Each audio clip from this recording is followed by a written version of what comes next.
We are the 420 flower people. Our collective soul is our steeple. Love is our religion.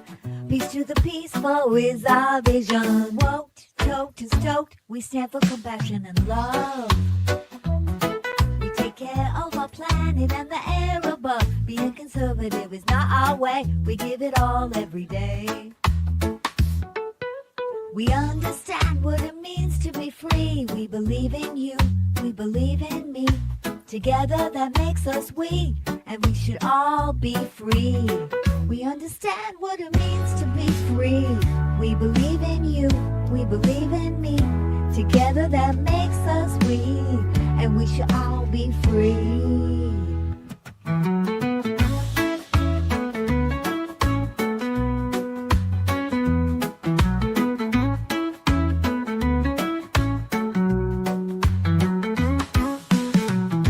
The 420 flower people. Our collective soul is our steeple. Love is our religion. Peace to the peaceful is our vision. Woke, toked, and stoked. We stand for compassion and love. We take care of our planet and the air above. Being conservative is not our way. We give it all every day. We understand what it means to be free. We believe in you, we believe in me. Together that makes us we, and we should all be free. We understand what it means to be free. We believe in you, we believe in me. Together that makes us we, and we should all be free. Yeah, we understand what it means to be free. We believe in you, we believe in me. Together that makes us we, and we should all be free.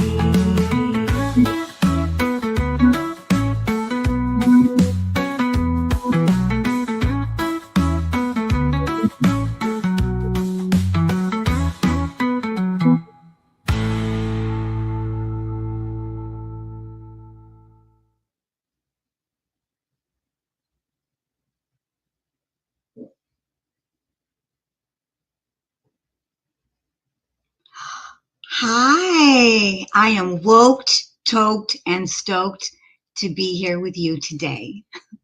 On this Tuesday, I'm here in Hollywood. It's a really nice day today. And today, I have my amazing, wonderful, spectacular co-host, Gary from Camp G-May. Howdy, howdy. How are you? Gary. Hi, everybody. Hi, Randy Jean. So how you doing, Gary? So good to see you. It's so good to see you, too. Look, it's Randy Jean Lovely. Yes. Cheers, Randy Jean. See my... I'm wearing my board better. Artwork by Ali Gigi. Oh, that is beautiful. Fire it up, homie. Fire it up, homie. Charlie smoking Hollywood. That's awesome. That's Ali's shirt? Yeah. And if our moderators, do we have a moderator? Maybe you can make Rich a moderator. He hey, Rich. Ali's link. I know. That is... I want one of those. That is awesome. Yeah, you get that over there on her channel, on the LEGG channel. You just click on the icon and it's got a link to her there. She's got Charlie's shirt. She's got everything. Cult of the West. She's got... oh, yeah. I need a but I just got this. I just picked it up and I love it. Beautiful. Anyway. I love it too. Yeah. So what's shaking? What's new? What's happening? What's going on in Hollywood? Well, I did finally get to see a movie that I've been wanting to see, The Last Showgirl. Wow. The Last Showgirl. I'm not familiar with that at all. Why, am I out of the loop or something? What's wrong with me? What is that Mary, on Netflix? Is that like a movie that's out at the movie theaters, or is it like a Netflix thing? Or no, that's the new movie, The Last Showgirl, starring Pamela Anderson. and she was up for an Oscar Wow. for this role, Gary. It's When awesome. did that come out? 2024. Yeah. So, you know, for you can sure. see it now on, I think it's on Netflix. I can't remember which. I did pay $5. I think it's on Amazon. Okay. Yeah, there's Pamela right now. So The Last Showgirl is a character-driven drama about an aging showgirl that has worked on the show Razzle Dazzle for the past 30 years, and now she has just found out that her show is canceled. Wow. So that's pretty much what the film is about. So it's pretty much their 30 years 30 career years. coming to an end. And boom, it's over, you know? Yeah, it's And really she good. dances and sings and stuff, or? Well, Gary, I have to say there was only one thing that I was disappointed in this film, and that I was so excited to see her dance. But it's really a character-driven film, and you know, don't expect to go and see a lot of big showgirl dancing scenes, because they do have one, but they save it for the end. You know, so that's the only thing I was bummed. I was like, I want to see Pamela Anderson do some showgirl stuff, but a lot of the scenes, you know, take place, you know, in her apartment, in the dressing room mainly.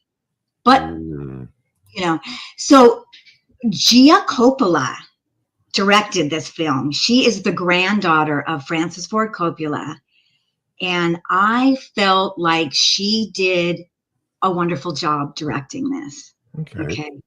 A lot of the scenes, this is my favorite. I just threw this in there because I love this picture of Pamela. Is this not the hottest picture ever? Yeah.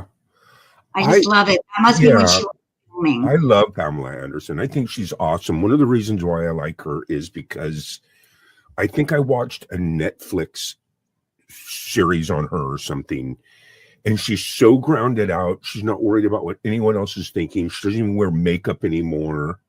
She's not worried about aging. She's not trying to get Botox and fillers. She's embracing her aging, and I love that about her. Yeah. That Netflix special, that documentary that you saw, was that not a really great documentary? I thought it was awesome. She's a yes. awesome human, man. I did. Yeah, her son did that documentary, and her son got this part for her. Or I mean, he helped her decide to take this role. Her son did. It was a while ago when I watched it. I think it was about a year ago or so, maybe. I think the documentary. Sure, yeah, the documentary. Pamela Anderson, My Love Story. I think that's what it's called. Yeah. It's really good. It's really good. You guys, I would highly recommend that too. But Gia Coppola, I think she did a fabulous job of directing Pamela. A lot of the scenes were like handheld scenes, and you know, handheld scenes really are very intimate, and they kind of make you feel like you're spying on. What is that? A handheld scene? What do you? Now, don't think it's jiggle cam, because I hate jiggle cam because it moves around. But handheld, just very, you know, not on a dolly, and is very intimate shots, you know. Yeah. The other thing that Gia did in this film is she didn't use a lot of background music. She kept it really stark. Like some of the scenes, you know, they would have usually background music going on, nothing, you know, just very reality based. And I think that was really good because it just gave a real rawness and realness to the film. Yeah. So I mean, is there like a cast? I mean, it's just her most of the time, or is there other characters? So the most interesting thing about this film is it was filmed in 18 days, and it had a budget. It came in just under $2 million, and that's it. Yeah, that's pretty low in today's standards, right? Yes, that's very awesome. that's very, very cool. So, you know, they were limited. You know, that also limits you. You know. So there was other storylines going on though. It was her. Oh, but well, mainly it was Shelley. So Pamela plays Shelley, the oldest showgirl in excuse me, the Razzle Dazzle show. She's the oldest performer. And the storyline really does focus mainly on Shelley. Okay. You know, but there's these other characters around her, the girls that she works with at the Razzle Dazzle. They all were so good. Every single character. Now, one of these girls, the first brunette girl, she plays her daughter, her kind of long lost daughter. But the other girls are showgirls with her. But Jamie Lee Curtis. It's Jamie. Is a gem in this film. She's a gem. She plays Shelley's best friend, Annette. And she is like this has-been showgirl who is now like this cocktail waitress. She's an alcoholic. She is completely addicted to gambling. She is a mess. And Jamie Lee Curtis plays her beautifully. Oh, man. I mean, this character will warm your heart and break it at the same time. But people like Annette, the character that she's playing, are really like that. Yeah. You know, they're lovable people that just keep ruining their life over and over again and keep showing up at your doorstep, and you keep taking them in because they're just amazing, screwed up people. Oh, no. That's who Annette is, who Jamie Lee Curtis plays. And it's so worth it to watch her too. Both those girls together. I loved it. Yeah. And this girl sitting in the chair, she plays in a program that I watch. So it's good to see her get more work. She's great, isn't she? You know who she is, right? She's Macaulay Culkin's wife. That's Macaulay Culkin's wife? Yes. I love it. Yeah, she's really, really good in it. She plays a showgirl. Wow. Yeah. Yeah. So yeah, you guys, I would definitely say go see this film. Yeah. So this is pretty much large female type cast. Was there also like some cool characters like bouncers and you know what? There was so interesting. It was really just these girls, but there was one male character in it. He was awesome. He played the the manager, manager of the Razzle Dazzle. Yeah. Yeah. So he was good too. Yeah. I don't have a picture of him up there. Yeah. Kind of like I play the manager of the Nowhere Trailer Park. Yes. Well, how cool is that, man? And this is out on Amazon, or I think it's on Amazon. I do remember that I paid $4.99 for it. Mm-hmm. So it's not on Netflix. Otherwise I would have just watched it on Netflix. And it's called The Last Showgirl.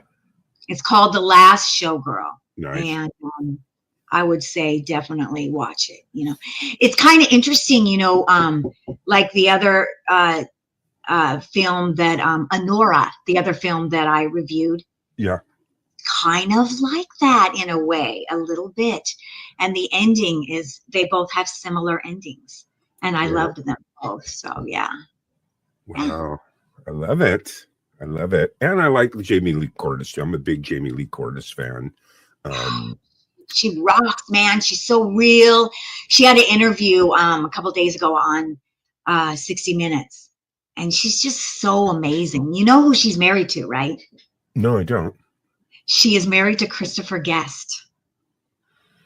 I'm not familiar. Wouldn't that be fun to smoke a joint with those guys? You know, I dropped out of the Hollywood. When it comes to like mainstream movies and music, I think right around 2000 is where I just fell right off. You can go back. I can tell you every single top 100 Billboard from 1960 to 1999. I can tell you every movie. I can recite all the lines. I don't know what happened. I think I just fell into the alternative kind of hole where just doing my own music. You know what I mean? Yes. Yeah. Yeah. And But never really I back. love Jamie Lee Curtis in A Fish Called Wanda. I loved her in Trading Places. Ah, so good. So good. What was that one movie where she was an aerobics instructor? Perfect. Yeah, You remember that one? That kind was of. And then there perfect. was The True Lies with Schwarzenegger. Yes, True Lies was a good one too. Yes. But she's awesome, man. And she's really cool too because she's really outspoken type activist too. Yes, yes. You know? Yeah. And she is she's very much into, you're beautiful as you are. You don't need to go get work. That was the one thing that she said in the 60-minute interview, is that she regretted that. So when she was doing Perfect, they made her feel like she needed to go get work, and she got some plastic surgery done, and she said she regrets it because she thinks now women shouldn't do that, and they should just feel beautiful as they are. It's funny that you say that because that's what I think. Like Natasha doesn't wear any makeup at all. Natasha She is never beautiful. has worn makeup. She just can't even be bothered by something like that. You know what I mean? Yeah. And it's not that, don't get me wrong. I know that, hey, when you work in the industry with lights, camera, action, you got to have makeup. I mean, that's part of the thing, right?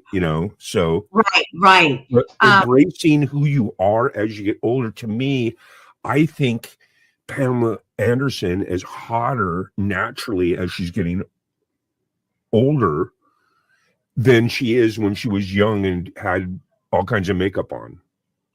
Right. I love her. I felt like she was always real, even when she did wear a lot of makeup and do her hair up and whatnot. Yeah. She was always Pamela. She's that, and that's the beauty in her, But the Tommy Lee days, I mean, that was part of the, get up when you're with the rock and roller, Yeah. Yeah. And she was still a young baby. And there's this girl to the right of her. She seems real familiar. Yes. Billie Lourd. She played her daughter, but she's from she's done a lot of stuff, but she is from American Horror Story. Yeah. Someone told me to watch those. I never have done that. So good. With me in movies these days is I try to stay balanced in the sense that a lot of times TV and stuff like that for me is at the end of the night, it's 11, 12, midnight. I've worked, I'm done working, I'm done editing, filming, rehearsing, whatever. I'll grab a little Haagen-Dazs and watch TV for about an hour. And I usually go to Netflix, and I like the documentaries. So yep, I love the Netflix documentaries. Yeah. Oh, Gary. Yeah. Gary. Yes. It's 420. Oh my God. It's 420. It's a 420 song. 420, everybody. Let's celebrate 420 together. Oh my God. We almost missed it. Ladies and gentlemen, it is 420. Fire it up.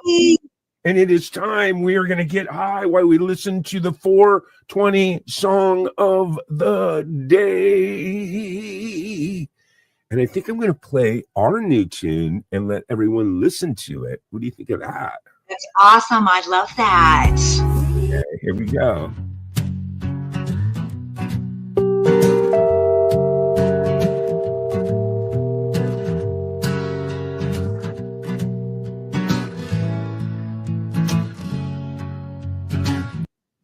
All right. Are you ready for the 420 song of the day? We're going to play Rusted.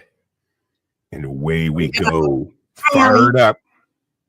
In this rusted trailer park, where the stars don't seem to shine,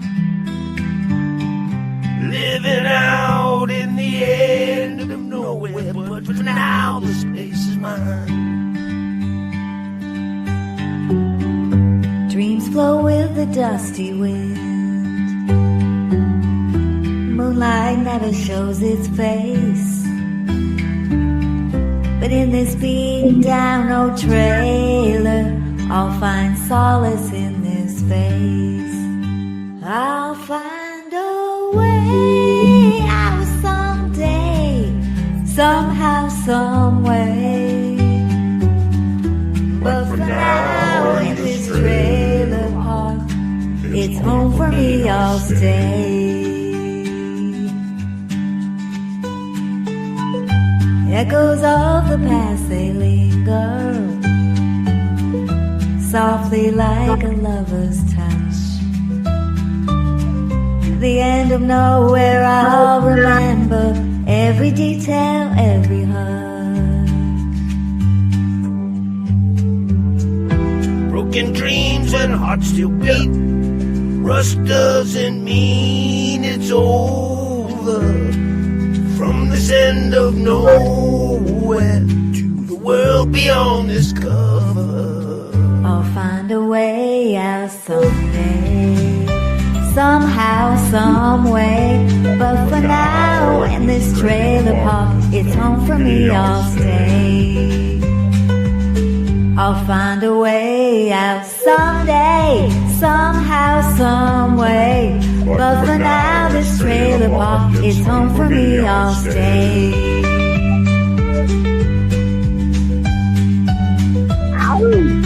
Fire it up!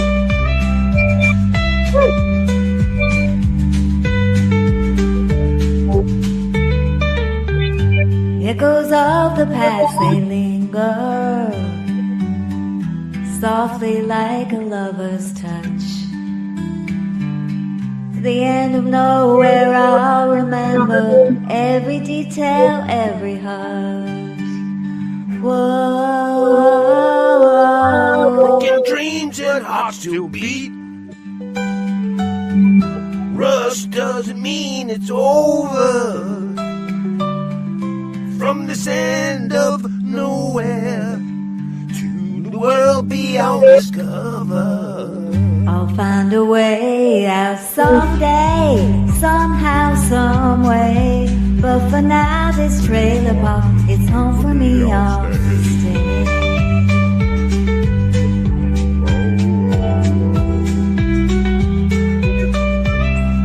Whoa, whoa, whoa.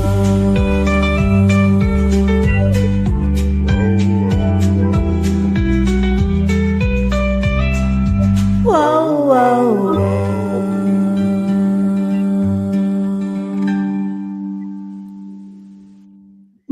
And that is your 420 song of the day. Happy Tuesday, everyone. Happy Tuesday, everybody. We are the 420 flower people. Yes, just taking a moment of gratitude. That's the hippie attitude. Yeah. Let's take a look who's out in chat with us.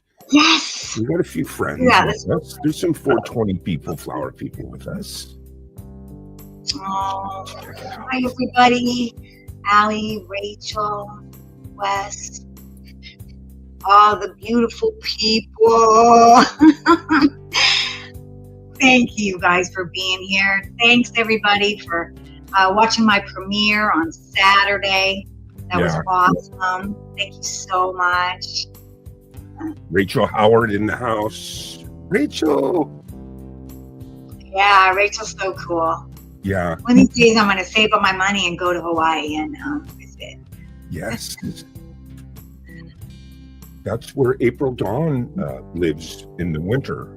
Lahani. Oh. She's got a boat. She remember her boat burned down in the fire and everything. Oh, wow. But she goes back every year to Lahani and because she knows everybody in the whole community. You know what I mean? Yeah. In fact, she's on her way back. She just flew back. She was there for like 4 months. But she's going to be in the studio, Lisa. That's great. Probably going to play Summer Fun Fest.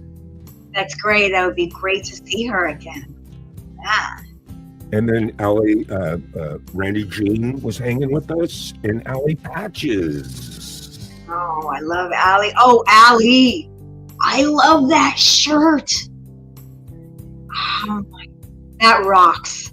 I love that. That is so awesome.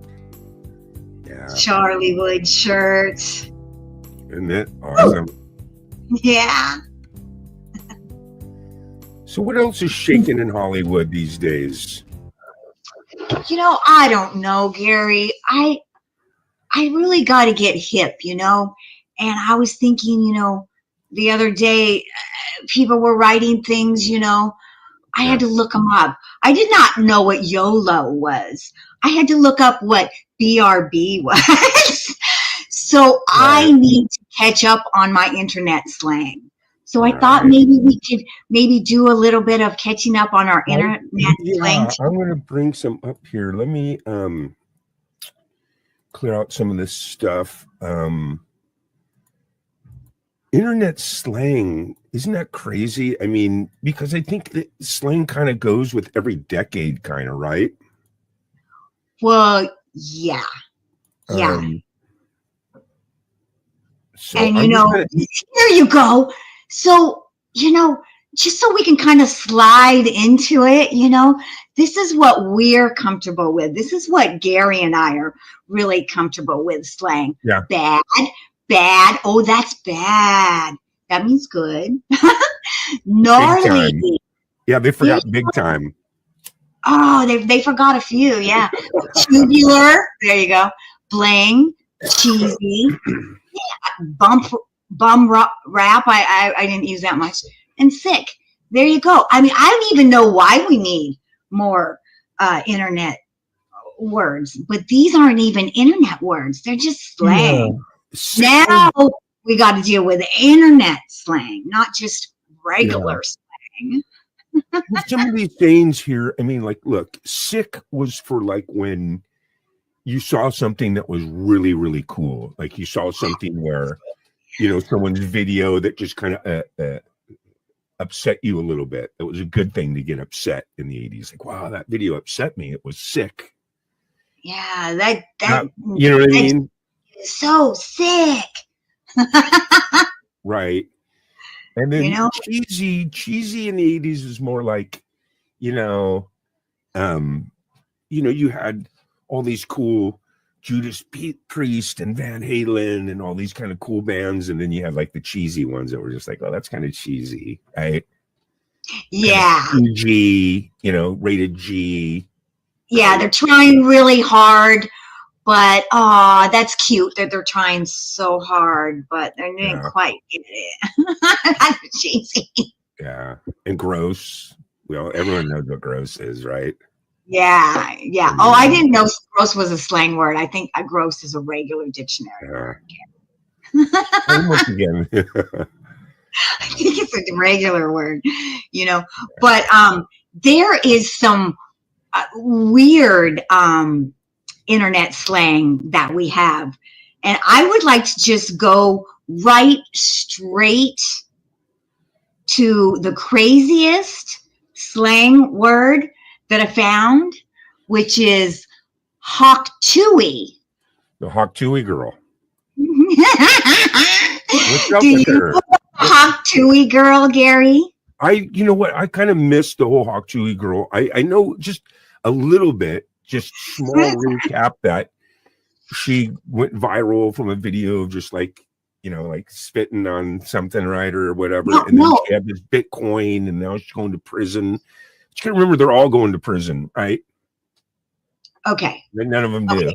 That's not right at all, Gary. That's not right at all. But it's kind of like. But okay. So her name is Haley Welch. There she is.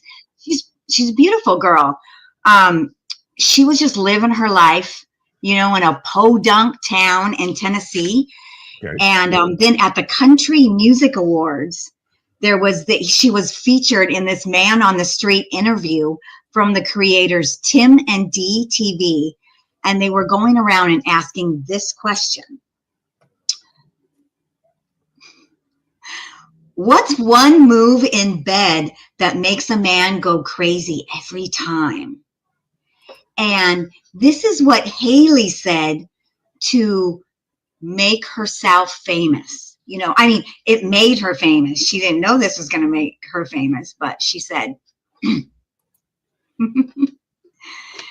you got to give them that hot tui and spit on that thing.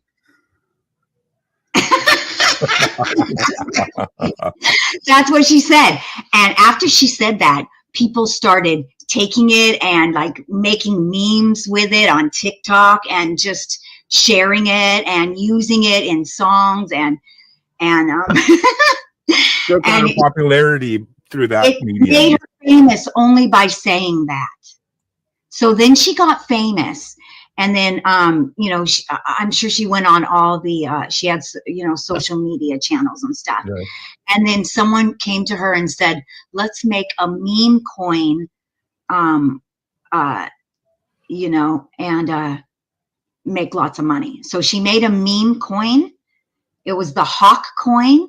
Yeah. And I don't really know exactly, but it hit, you know, it hit the market and everybody spent a lot of money on it. And I don't know what happened in no time at all. It went from way up here and it tanked. It And just boomed. everybody lost money. And Yeah. yes, Gary, you're right. They did look into her and they actually found that she did nothing wrong. So she did Yeah. not go. Yeah.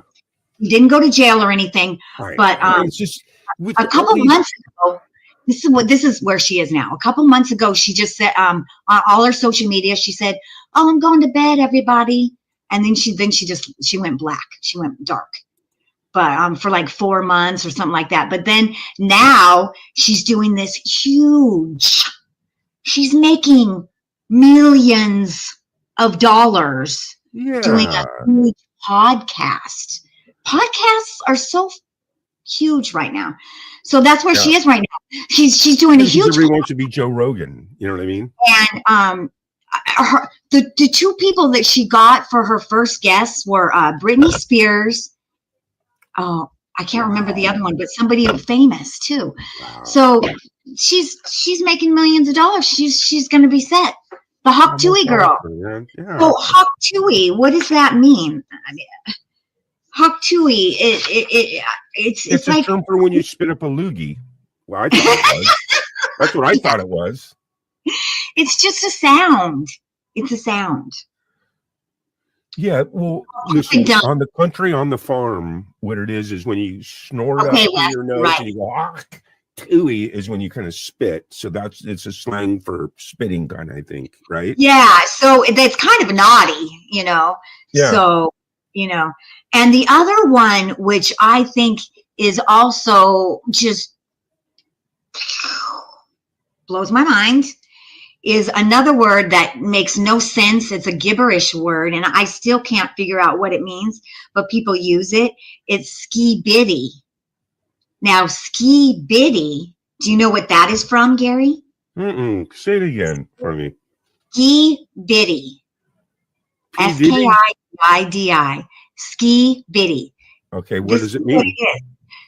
It is actually a super duper huge famous YouTube channel, and it's an animation, and I still don't really understand what it is, but it's a toilet. It's two toilets, and one toilet has a human head in it, and another toilet has a camera head in it, and there you go.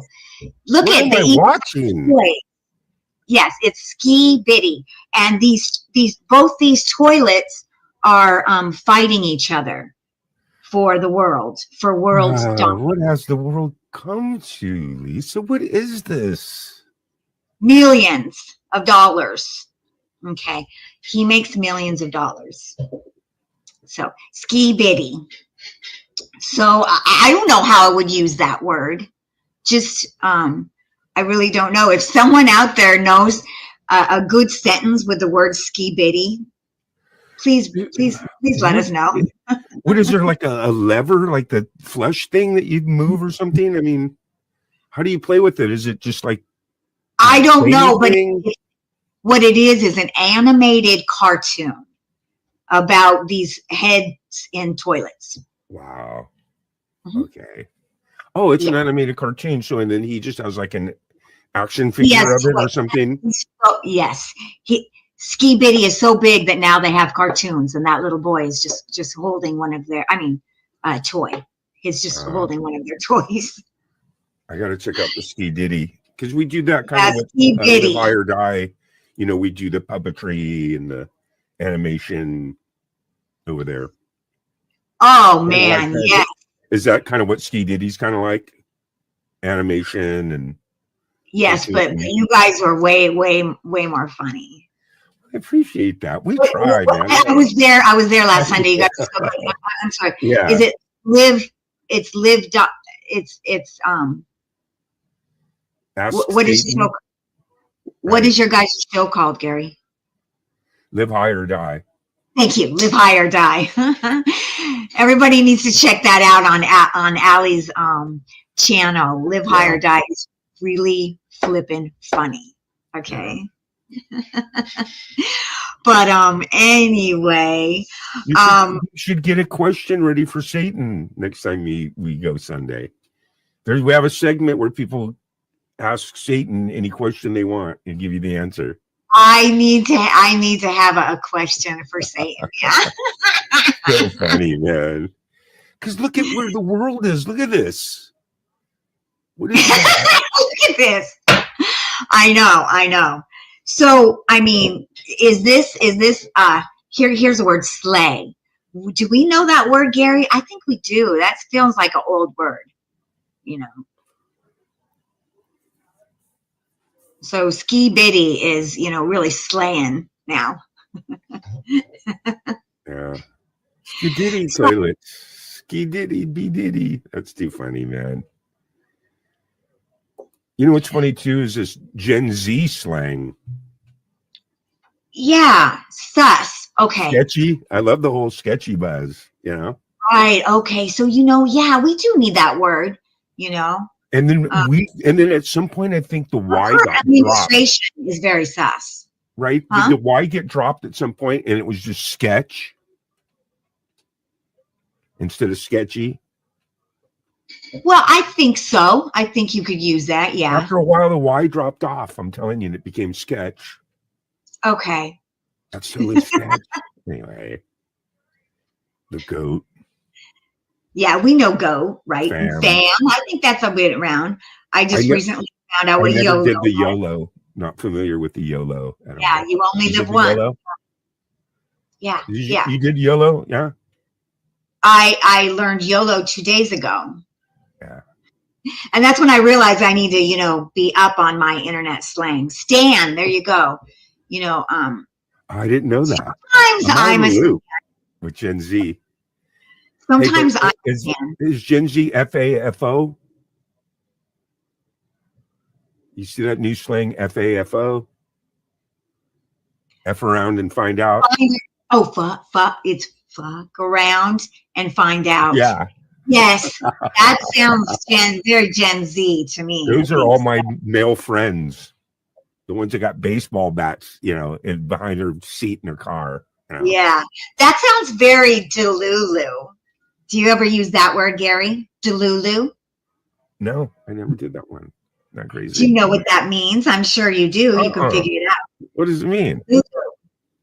Delusional. Like me. Wow. I'm just kidding. Oh my God. Delulu. Sketch. Well, that's a good word, Delulu. How about drip? Do you know what drip means, Gary? No. Drip. No, I don't know that. It's stylish clothing or accessories. Wow. Hey, So my drip is very, very stylish. Like I said, I think I fell off the boat in 2000 or something and just kind of reclused and kind of got into my art. So I just completely dropped out of, the scene. Let's get on the scene. Well, you know what? Even though that's true, Gary, we all think that you have Riz. Rib? Do you know what that means? No. Riz is charisma. Thank you. We think that you have charisma, Gary. How about Right, Rachel? How about CGS? You got CGS? CDS? CDS. Camp Derangement Syndrome. Anyway. Riz. Hey, you know what I do like is I like Fetch. Remember Fetch?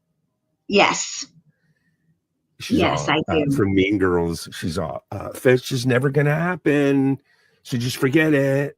Yeah, yeah. The And then mean she's girl. all, yeah, she wouldn't let me wear hoop earrings. She said that was her thing. And I got a pair for my birthday and had to act like I didn't like them. Anyway. Oh my God, no mean girls. No mean girls. All right. That is like so Sigma. Do Do you know what that means? That is so Sigma. I'm not crazy. He's gonna look at it. He's gonna cheat. I don't see it there. Sigma is someone who is independent, confident, and self-sufficient. Well, thank you. Yes, you are very Sigma. What is Riz again? Riz is charisma. You have charisma. You have Riz. You have Riz, baby. So, the shiznizzle, right? yeah. Oh, tea. That's one. There you go. Spilling the tea. Do you know what? Oh, You know. there's the Riz right there. The ability to seduce or charm. Hey, thank you. There you go. All right. Short for charisma. And tea, that's something we do sometimes. We spill the tea. Let's go spill the tea. It's like gossip about people. I'm totally lit. I'm getting lit right now. Oh, and that's I gotta learn so lit. Exciting, excellent, or intoxicated. Yes. I think that's an old one though. I think lit is an old one. How about only in Ohio? I like that. I never did that. That's like only in Ohio. But that's on point. It's totally trick. That's an old one. Totally trick. Yeah. Old, right. I'm looking at it, what everybody's saying. Hi, Cheryl. Kristen Krieger. Kristen is here. Cheryl Atkinson is here. Rachel's got some good slang. Yeah. See, Rachel knows what she's talking about. She's up on her. Rachel is 8. ATE. Do you know what that is, Gary? No, I don't. She's performing exceptionally well. Everybody at Camp GMA is very 8. Well, that's what I noticed too. It's like, even though I kind of dropped out after the 2000s, what I noticed is people want to just say stuff by just saying the first letter, acronyms like, laughing out loud, you know what I mean? LOL. Oh, yeah. Oh, LOL, BRB.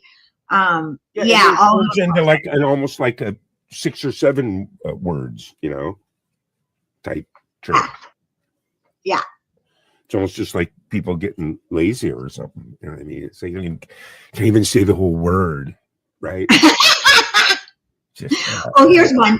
Chuggy. Do you know what chuggy is? You don't really want to be chuggy. No, I never did TV. Chuggy is something that is out of date. Like, especially things that are out of date, like Ugg boots. I never did. I like Ugg boots still. What? I never did dank. Never got into dank. Yeah, I mean, I only know dank from like weed. Like if someone says, wow, that weed is really dank. I always think like it's really heavy. Am I right on that, you guys? Dank is like heavy. It's really heavy, man. Dankity dank.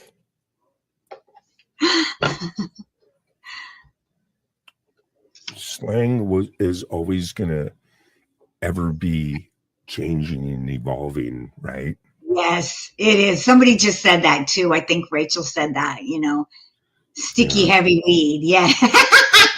Rachel knows all of them. She's like, girl, it means sticky, heavy weed. You're right. That's so funny. Well, we know what flex is. You know what flex is, right, Gary? Mm-mm. To show off or boast. You're flexing. That makes sense, right? That word makes complete sense. Yeah. I know that. I got a buddy that lives in Reno, and there's when we would go up there and visit him and stuff, right? There's slang for peacocking. That's when like he wins a bet, like a tag, like a sports book. It says, you just won a bunch of money, and he peacocks it. He goes around, hey, look, Eddie's peacocking again. He's like showing everybody the tag, like, look, Yeah, that makes sense. I like that word. He's peacocking. Peacocking. There is some gambler's terms. Gary gives me old style gambling terms. There is one that means that when somebody's boasting. I can't remember. I was trying to remember that word, but Gank AF. Gank is fuck. That's what I mean. She was like, don't have to say the whole word. You know what I'm saying? Abbreviate. Nobody has time for full words anymore, right? He's the GOP in my FAMYOLO.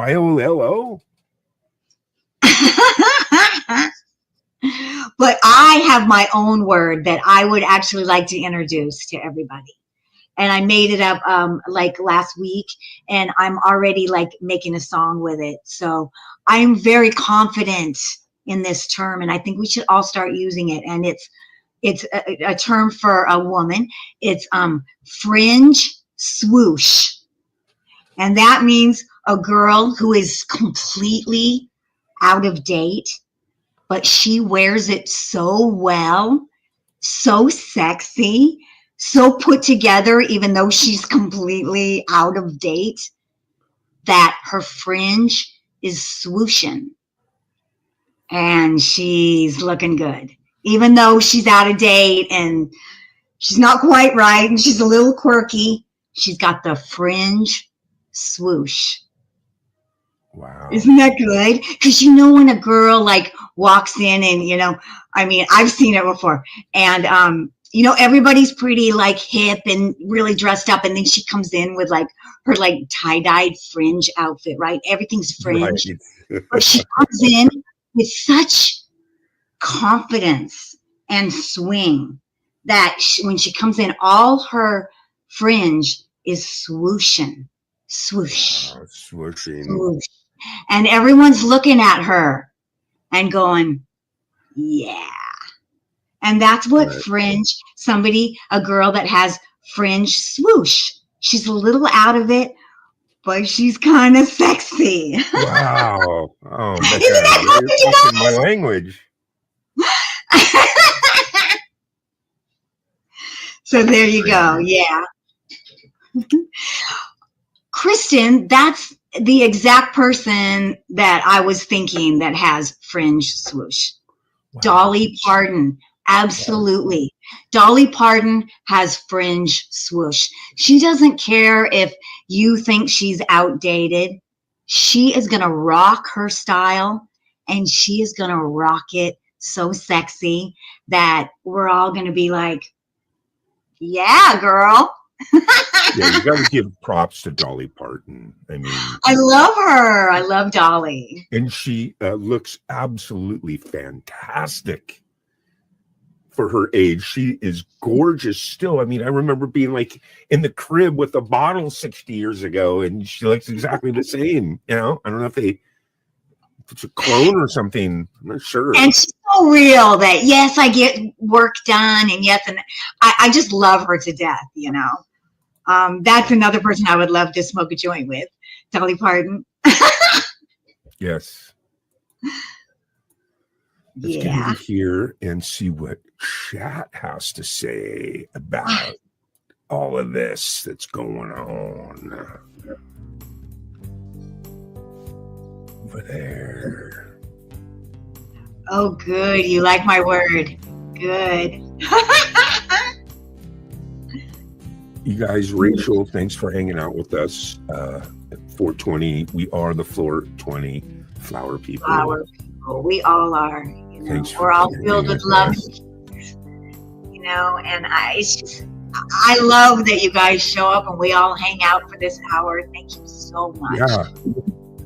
We got a good little group, man. We got a good little show. I'm having a blast on Tuesdays, catching a buzz, hanging out with everyone, and Yeah. just chatting about Hollywood and yeah, recent, cool stuff, Yeah, and I always want everyone out there to know that just if you want to talk about something, you want to bring up a topic, that's what we're here for too, Bring it up in the chat room and we'll talk about it, Yeah. I like that. That's fun, Yeah. so I was That's looking what- forward to Tuesdays because I learned so much, because you're so knowledgeable on, the movies and nominated for an Oscar, and all I know is who's nominated for a Jammy, like I'm gonna Oh, watch that's a award important. show like in 30 years or something, yeah. I try to keep up on the stuff. I try to, Yeah. It's hard to keep up on everything, See, but I think I learned a few internet slang words today, just every day, just keep growing and learning something new. That's really important, I think. Yeah. But a cool little crowd. Allie Patches, Kristen Kruger, I struggle. Cheryl Atkinson, Cheryl all's here too. Yeah, Cheryl's awesome. Rachel Howard. Already And I got to Rachel see Howard. Rachel for the first time, I think, on Wes and Ellie have a bunch of different type shows. They have cooking shows, they have Coffee with Wes, they have Into the Night. They have I've never been to shows. But before my Saturday night open mic, they have a show called Love, Art, and Music. Oh, I like And Allie does artwork, and friends of Wes come up and jam with them. And what it does is it goes from 4 o'clock Pacific to 7 o'clock. And then when it ends, it's Camp G-May on Saturday nights. Wow, that's so cool. That's So, really nice. I love going over there. They're both so awesome. yeah, so this is a crew, and it's a good little crew. We got good vibes over here, man. I'm going to smoke a little weed. We're coming towards the end of the show. We're going to end the show with a music video. But we still got a few minutes, man. I'm already looking forward to next Tuesday and what you're going to talk about. So, but let's go over one thing real quick too. Saturday night at 8 o'clock, we all went over. We took a bus. We took the Camp G-May bus. I know that And a was so. field trip to your channel. We're going to do it again Saturday night. Did you create the event yet? For EB2 of Barbie? Oh my God, I got to do that. I got to do that.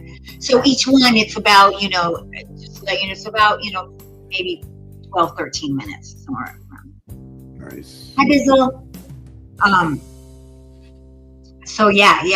So we're going to do the same things. We're going to have another field trip, everyone, Saturday night at 8 o'clock. So nice. This Saturday night at 8 o'clock. And we're going to check out episode 2. And like I told you, what I really dug about it was that we got to, I'd like to know everyone's comments too on it, how they felt about episode 1. I thought it was just really cool. It just grabbed you right from the beginning. You learned about little girls and Barbie dolls. And then, boom, you see there's nowhere in Trailer Park. you know, you get introduced to that, and then boom, there's Farby. Boom, boom, awesome. And then, of course, we get to meet Ben. There's Farby and Ben. Those are like the two main characters, right? Yeah. So I'm excited to see what happens on episode 2 and all the different characters that come into the scene. Yeah, and then after episode 2, we have episode 2 is called The Trailer Park Family. And then episode 3 is the Chuck Cunningham episode that Gary stars in. And that'll be the following Saturday. Yeah, the Well, third. we just got to get to work. We got to do some more stuff because you have I know. We have to do it right away. Cooking up, You right? have- well, yeah, you have some songs to learn, Gary. The jukebox. And we don't want to give away too We much. got an alien coming in this. It's gonna be exciting. I'm gonna be doing things that I have not done yet. Yeah. So I'm very excited. Yeah. And I was telling you too that Jeff Chasler, man, he is so awesome. I can't wait to see more stuff with Ben and his character and how that blends in with everything, you know. Yeah. How everything comes together, and yeah. We got You some have movies out seen here, it. Lisa. Look at this. You got Bizzle 420 in the house. Bizzle. Great. Thanks for And coming. Eric, E-Rock Music. That's Eric. He's Yeah. super awesome. You rocks, man. Yeah, And welcome Does to the music. show. rocks. Welcome to some awesome people. I need to take a few hits with Allie. There you go. Me too. I was twisting one up, but yeah. So I'm really excited about this. And then the Kitty Chicken Bunny Girl show. What's going on with you're on episode 7? Yes, I think so. I mean, I've been working so hard on my Lisa Noel channel, and then the Barbie, and I need to get back to doing the next episode of the Kitty Chicken Bunny. Do you I'm going to think be that focusing more on the show and the inappropriate. you'll probably merger it into the Lisa Noel channel, right? I don't know how to do that, Gary, because that particular channel is a little bit bigger. It's, you know, It's got its own life. Huh? kind of got its own life a little bit. 424 people, and not all those people are on my Lisa Noel, so it's kind of weird. Yeah, I would like it. I would love to have everything. You know, I think that if I were to give somebody some advice, I would say keep all your things on one channel until that channel is really big and you're monetized and you're doing amazing. And then if you want to branch out, do it. Yeah. But I would say keep all your stuff. You know, I had 3 channels, and so I'm putting Farby channel onto my Lisa Noel, and I'm feeling really good about that. So yeah, it's hard to have more than one channel. Yeah. Yeah, It really you know is, that it yeah. is.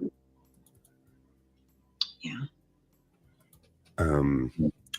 What's funny too is a lot of times I have the other channels for storage because YouTube doesn't charge you anything. You can Right. just store a ton of stuff, and then anytime you need it, you just click download. So see, Rachel, that kind of answers it. So basically what I just have done so far is just all of my episodes I've just put on private on my Farby. And then I'm just gonna, because it was a smaller channel that I just started. I only had like 50 something subscribers, so it was easy Yeah. to do. And I'm just gonna shut it down and move it over. Nice. We had a great time tonight, man. We want to thank everyone that came and hung out with us here at Lisa Noel channel Very much. Thank you and so spending much. 420 with us on I know. Tuesdays. We That's what makes spend it so 420 together. Yeah. Yes. That we're bonding. Yeah, I love that. Yes, we are. It's getting better and better, and it's getting more and more relaxed. So that's kind of cool. And the topics are really cool too, you know. Let me see here. That's the other thing too. If anybody wants to throw out a topic that I will talk about next week, that would be fun too. Yeah. You know. Absolutely. Let me look for something here. Okay. So other than that, we're gonna be going live throughout the week, early in the mornings, playing some clips and stuff. So you guys are more than welcome to kind of chat with Lisa while she does those. It's gonna help her get monetized. And then also she has a playlist, so don't forget, you can help out by, you know, just running that thing and when you want to watch some of her videos. But we're going to finish this thing out. Thank you everyone for being here. We're going to edit. Hi, Frankie. We're going to say goodbye, and we're going to end it with a music video. It's Lisa Noel Woke.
Got a trailer at the end of the road.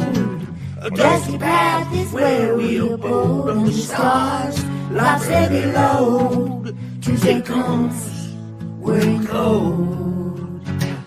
Rusty cars and broken dreams. Life ain't easy, oh so it seems. Yet on Tuesday, sun still beams. We find hope right on these streams. Tuesday, oh Tuesday, we're alive in Nowhere Park. We thrive, laughing, dancing. We survive, together we come alive.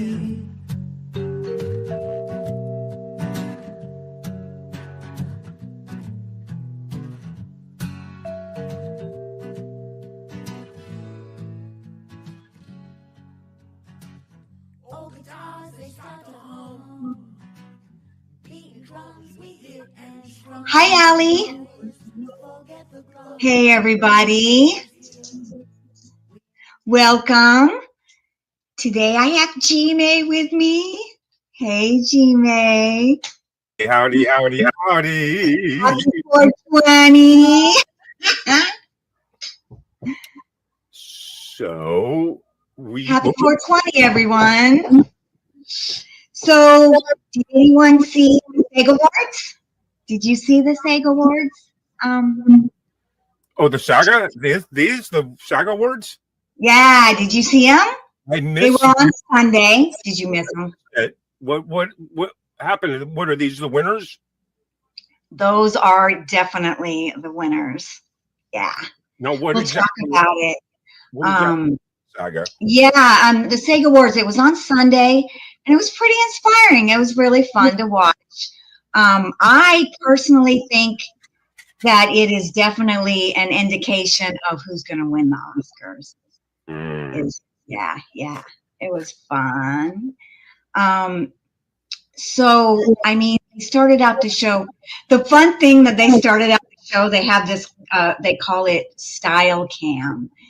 And you know, at the Oscars, when they take their pictures, they're all stilted, but the Style Cam, they just let people walk up there and they're just they just have fun in their outfits. It's really cute. Yeah.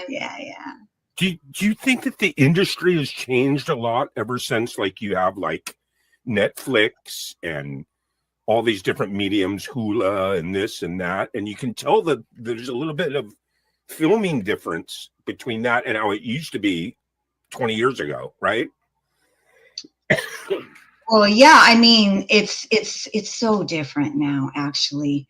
There is no specific, these are the months that we shoot the pilots. So all the actors are like, ooh, it's pilot season.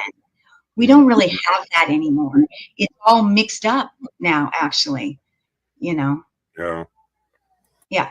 And the other weird thing is, like, since living in Hollywood, it's very mixed up because now, I mean, people from Wisconsin or Texas, everybody can,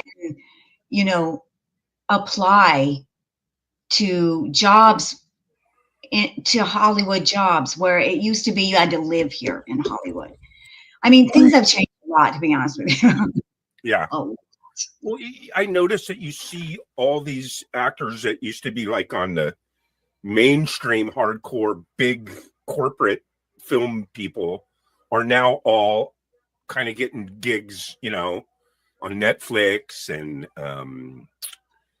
Yes. what are some of the other channels that are out there like that are? Well, like there's like Netflix, like some of my favorite series right now are on Apple TV.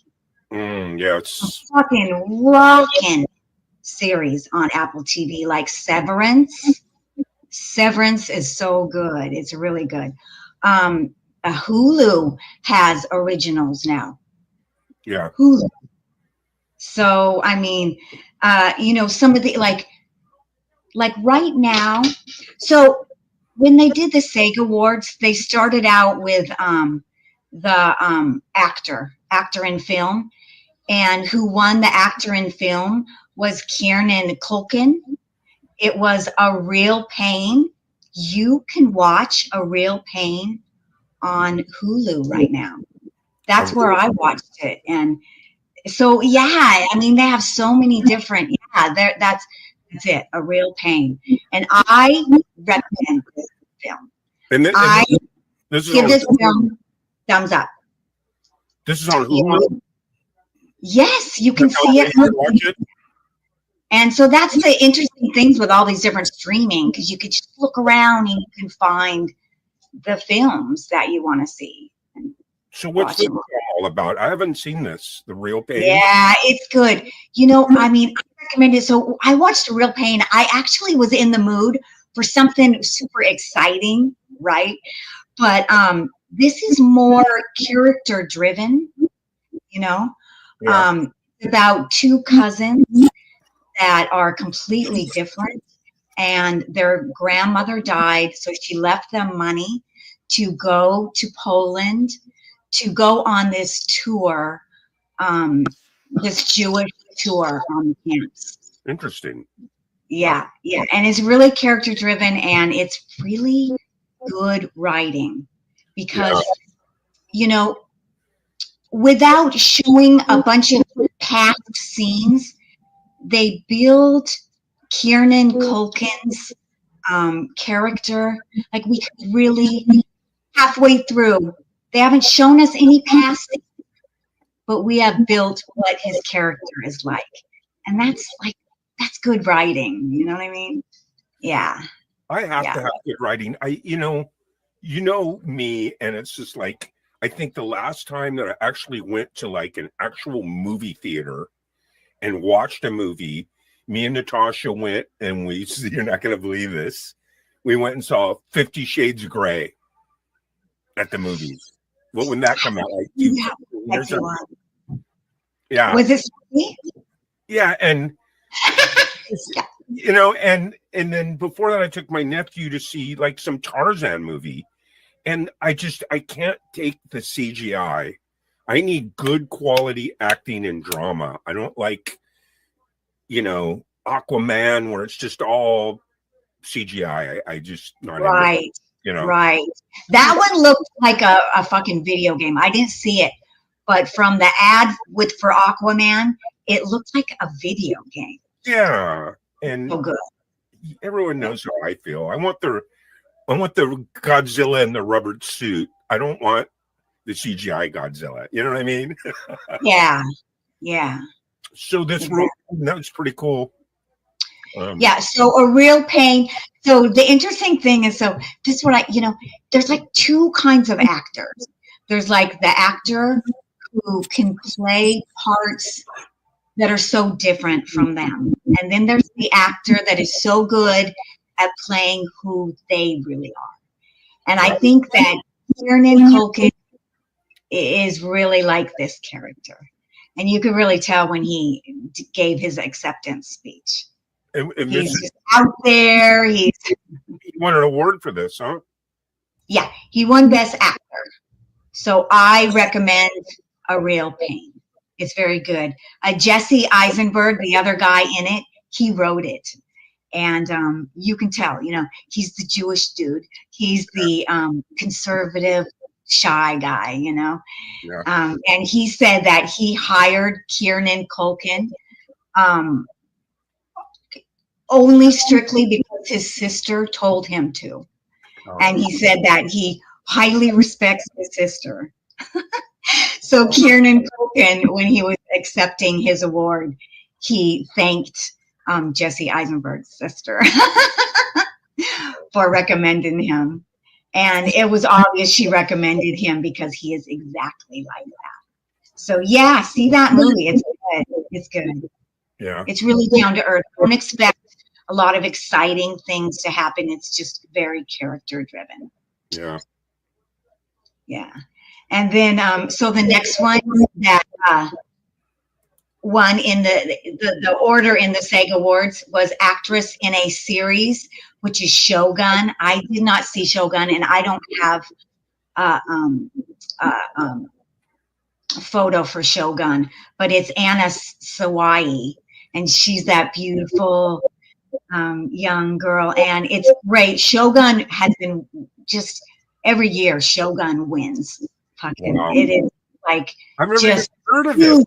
Do you remember the Shogun with Richard Chamberlain when you were younger? Do you remember that? Kind of. Richard Chamberlain. No.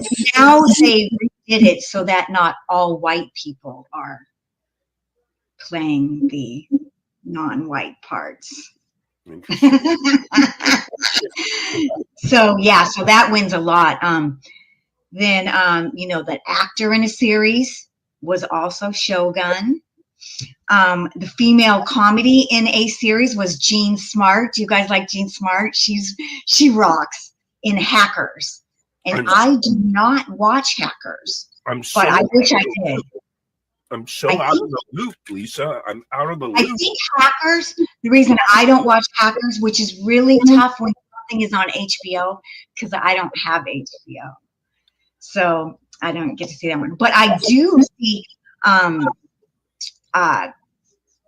Only Murders in the Building. I watched that. That's on Hulu. And Martin Short won male actor for comedy series. And they all talk in this, man. Selena's really cute in it. Who doesn't love Martin, right? I love Steve Martin and Martin Short. And together, they rock. So, and they always have really great guest stars on that. You should watch that, Gary. Do you have Hulu? I You don't will like it. like I said, I really don't watch any TV. I don't go to the movies. I do watch Netflix though. I watch Netflix. There's a few programs. I love the documentary. And there are some things I would recommend for you on Netflix for sure. But I love Martin Short. I go all the way back with him. I mean, I used to watch him in the late 70s. After Saturday Night Live, we would watch Second City Television. Before it was even popular, people really didn't even know about it that much. And I just loved it. The characters that he played on Second City TV, Jackie Rogers Jr., freaking, oh my God, just love him to death. Yeah, I love them. So that is, I thumbs up on that series. Watch that series. It's really cute. So what's this Only Murders in the Building? What's the premise? So they all live in New York in this old, expensive, like, posh building. And so they've had two seasons.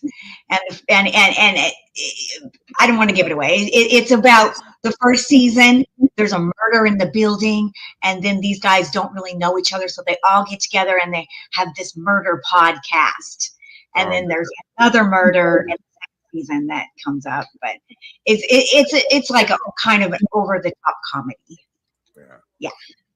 Well, you got some cool people hanging out with us in the chat room. I see Allie Patches in the house. Hi, Allie. Rich New Design. Hi, Rich. Cool. Seven Thank Dust. you guys for being here. The Art That's of Floundering is here hanging out with us. Has anyone seen any of these movies we're talking about? I haven't seen any of them myself. Chime in if you have, please. Yeah, So the next one in the line was female actor in a comedy series, and that's Jessica Gunning in Baby Reindeer. I don't have a picture of that either because I don't watch it, so I can't really talk about it, but it looks fucking over the top hilarious. It's about a stand-up comedian who is kind of crazy in his own self, but then he gets a stalker who won't leave him alone. It's a true story. wow. He wrote it, a true story that has happened to him. So I kind of really want to see this series. But I haven't. I like stalker movies for some reason. I don't know what it is. Say like, what's those ones? The Hand That Rocks the Cradle. Those. Oh yeah. Those are all the classics of the women stalkers. Women stalkers are the best, right? Right, Allie? Action started it all, right? I mean, but there's more. It goes way back, right? So here's another one on HBO that I've not seen either, is The Penguin. Does anyone watch The Penguin? It looks so styled. The color and everything looks so cool. But Colin Farrell, who is cool, is a great actor. Is that like the Batman Penguin type thing? Yes, it is. It is. And it's all dark and the colors are just, it looks good. It looks really good. I dropped the whole Batman thing like probably 20 years ago. There's a zillion of them, right? A zillion Batmans, right? There's a zillion. Should we bring up a movie now? Okay, so I watched The Joker. Now, I watched The Joker, knowing that it has already gotten the Razzie Award, the worst movie of the year. So I already knew that. So that's why I wanted to see it. I was like, Lady Gaga in the worst movie, one of the worst movies of the year. No. Yeah. I saw it. I see why it had problems. It was visually gorgeous. Honestly, it was visually beautiful. But what they did, it was musical, and what they did was really weird. They took a bunch of old, really popular 70s songs, and that's the soundtrack. So it wasn't original music, and it was. That kind of sounds attractive to me. I love 70s music. I know, and it was all the music that we love, the Carpenters. Yeah. It just didn't. There was something that didn't fully do it, and so I like after I saw it, I was like, yeah, I see why people and here's how Joaquin came up with the idea was that he just dreamed it. So maybe he dreamed it, and he's like, this is amazing. So wow, that's crazy. This whole Batman series, what is there like? You have Christian Bale, you have Ben Affleck, you have all the people that played Batman. There's like 4 or 5 of them, right? Yeah, who else? Did what's his name? It's off the top of my head. J-Lo's Ben Keaton? No, Ben. I want to say Ben Affleck. Is that his name? He played him too, right? Yeah. Yeah, a lot of people did. Yeah, but this is where the female actress. Actually, they don't call it actress anymore. They call it actor. Female actor in supporting role. That I noticed that because when I was jotting down my notes, I wrote actress, and I noticed that they called all the females female actors. And in my business, it's kind of funny. I don't give a shit what people call me, actor, actress. I don't care. Yeah. But I have talked to some female actresses, and I've called them an actress, and they're like, I am not an actress. I'm an actor. Yeah. I'm like, oopsie, sorry. But this is the movie that I saw that I can talk about. Emilia Perez. Emilia Perez. So Zoe Saldana won female actor in a supporting role in motion picture. I fucking love this movie. This is the best movie. Emilia Perez. Now, the reason I say this is because I don't really love musicals. And I heard about this movie, and I want to see it. I didn't even know it was a musical. So I'm watching this movie, and I'm watching it, and it starts in the singing. Huh? It's a musical? Yeah, it's a musical. And they start in the singing, and I was like, and about halfway through, I loved it. And the one thing is, musicals always take me out of the storyline. I was never taken out of the storyline in this. Everyone was so good in this film. Wow. I loved it. I mean, I highly recommend this film. Without giving it away, I mean, just what was the premise? Is it like boy meets girl, boy loses girl? No, the premise is basically, well, it's set. The premise is the Mexican cartel. Okay. So it's the Mexican. And here it is. Here. It's all about set in the Mexican cartel, and this is what it's about. If you are stuck in a place where you can't be a good person, what do you have to do to get out of that place so that you can become who you want to be? That's what it's about without giving it away. Nice. So it's really good. But the so interesting because Carla Gascon, she's trans. That gives it away. But she was so inspiring. She won a Golden Globe. I think it was a Golden Globe she won. And she got up there in her Buddhist outfit. And she was like, she said what I said. Everyone needs to do whatever they have to do to be who they are so that they can be the best person that they are. Right. And I think she inspired a lot of people, right? So a lot of people, Carla Gascon looked into her and stuff. And that screwed her up. Screwed her up, man. So big controversy. People unearthed all of her negative comments and posts that she made. They're really elitist. They're really racist. And she's been kind of banned. She wasn't even at the SAG Awards. Who's that? She's Carla Gascon, who played the lead in Amelia Perez.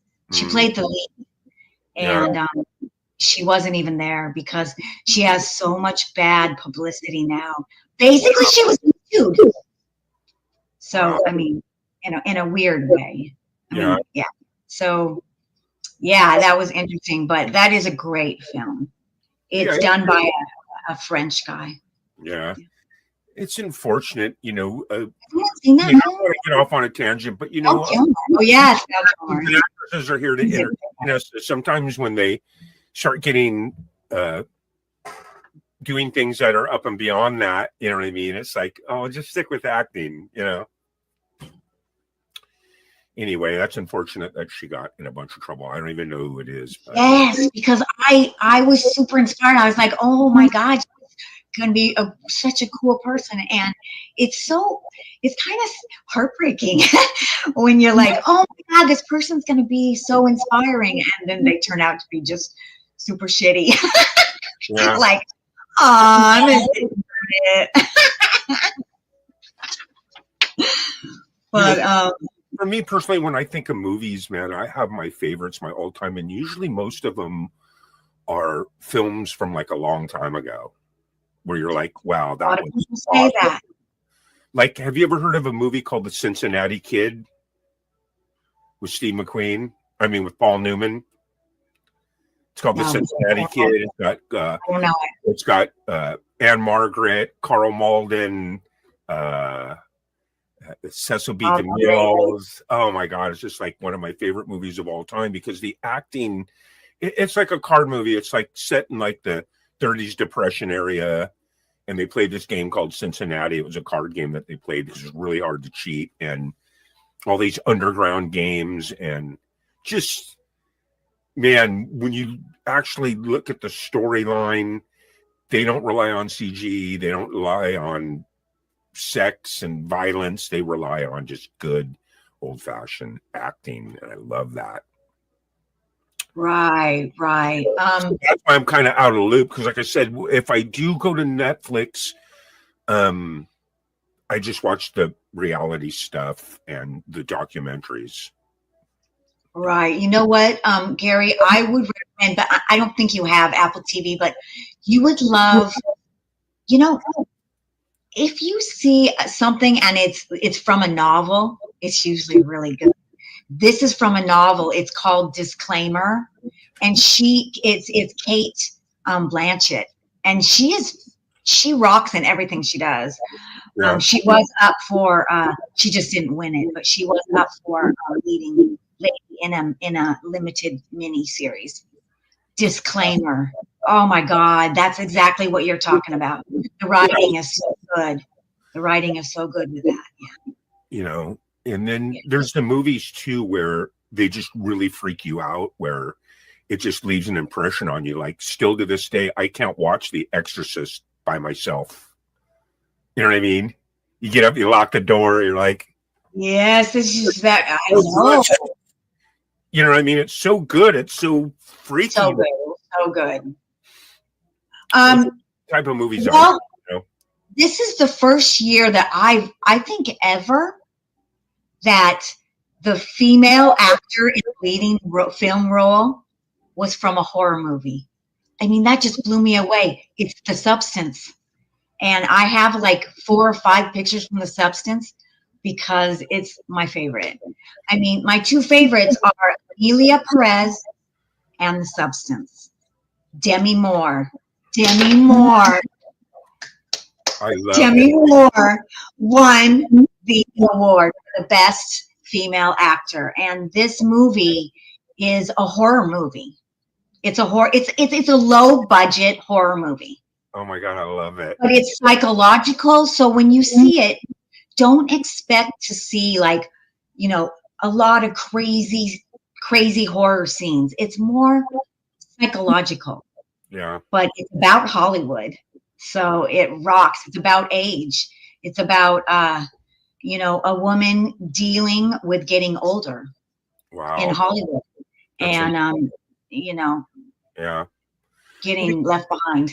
I think the last like super corporate mainstream thing that she played in was like Charlie's Angels or something. And that was a big comeback for her because I think she got kind of banished out of Hollywood or something. I'm not sure, but I remember hearing something about that. To hear her come back and get an award, that's pretty cool. What happened was she married Ashton Kutcher, right? And you know, she drank. She, you know, her and Ashton, they tried to have a baby, and she had a miscarriage. She was 6 months pregnant, lost the baby, and she just had a lot of problems. And then she got heavily into drugs, and they broke up. He cheated on her. Do you remember that? And that was embarrassing for her because she was always. That's when she was going on line all the time. I think it was YouTube. I can't remember, but she would always like do like these lingerie stuff, and she would always be like, "This is what Ashton gets to screw every night." Oh my God.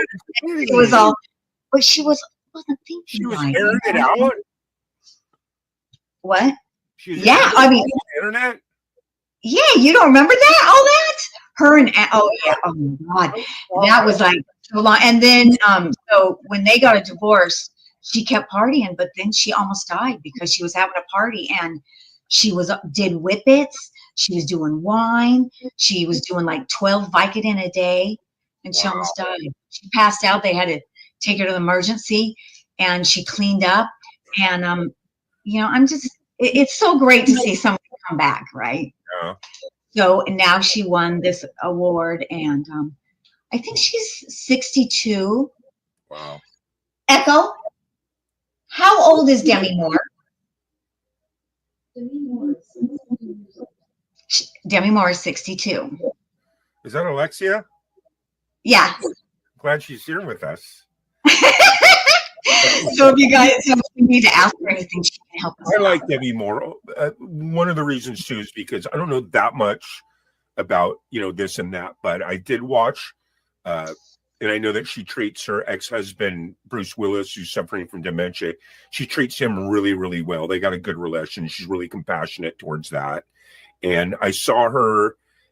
They were roasting him before it got real bad, and she came on the roast, and you could tell that they still. It's not that they love each other, but they have respect for each other. Absolutely. But she was roasting them, and you could just tell that They have a good relationship. she was a cool person. They're down to earth. You know what I mean? Yeah. So it was really good to see that. The Room is my favorite movie. The Room? You mean The Room that was voted the worst film ever made? Really? And she's Yeah. in it? No, she's not in that, but I'm just looking at the Art of Floundering podcast, and Oh. he said, and Let me get over but that. the room is interesting because I'll tell you why The Room is interesting, because James Franco made I can't remember what year, a Disaster Artist, about The Room. And I remember when that guy who made The Room, he was trying to get that movie out everywhere. I remember he was renting out, he's rich. He was renting out all the little spaces and trying to get people to go to that movie. It was the worst movie ever made. Wow. But the Disaster Artist. So James Franco makes the Disaster Artist, and he's booming. He got the Golden Globe too, I think, and he's ready to set up to get the Oscar. And he was Me Too'd. Wow. He was teaching at the acting school that I went to, which is called Playhouse West, and he was, sleeping with all the women, and he would be like, okay, this is a orgy scene, we all have to really do it. And I mean, they were doing some bad stuff there. Yeah. So he was called out and he was dropped. He didn't get the Oscar. It was just like Carla Gascon, exactly the same thing. So that's kind of an interesting, yeah. Look, Rich New Design says Val Kilmer, and I got to tell you, I love Val Kilmer so much because he was probably the sexiest. He can do so much, man. He plays Jim Morrison. He plays Doc Holliday, and just to be an actor to go from Jim Morrison to Doc Holliday and nail it, and the list goes on and on and on. And what's so unfortunate, it broke my heart the other day because I'd never knew it, but he's not doing that good medically. You have like a tracheometry or something, and yes, and you look at him. He lost his voice. He's such a beautiful man. He was such a killer actor. He was so vibrant in those roles. You're just like, wow. It's hard to see him like that. It's right. Like Christopher Reeves and What Happened. They have a documentary like in a couple of days, I think, of Superman, of Christopher Reeves. I think it's on CNN. But has anyone seen The Complete Unknown? Because that's about Bob Dylan and Timothy. I haven't seen that yet. Chalamet. He won the Best Actor. Oh, you want to know for it, huh?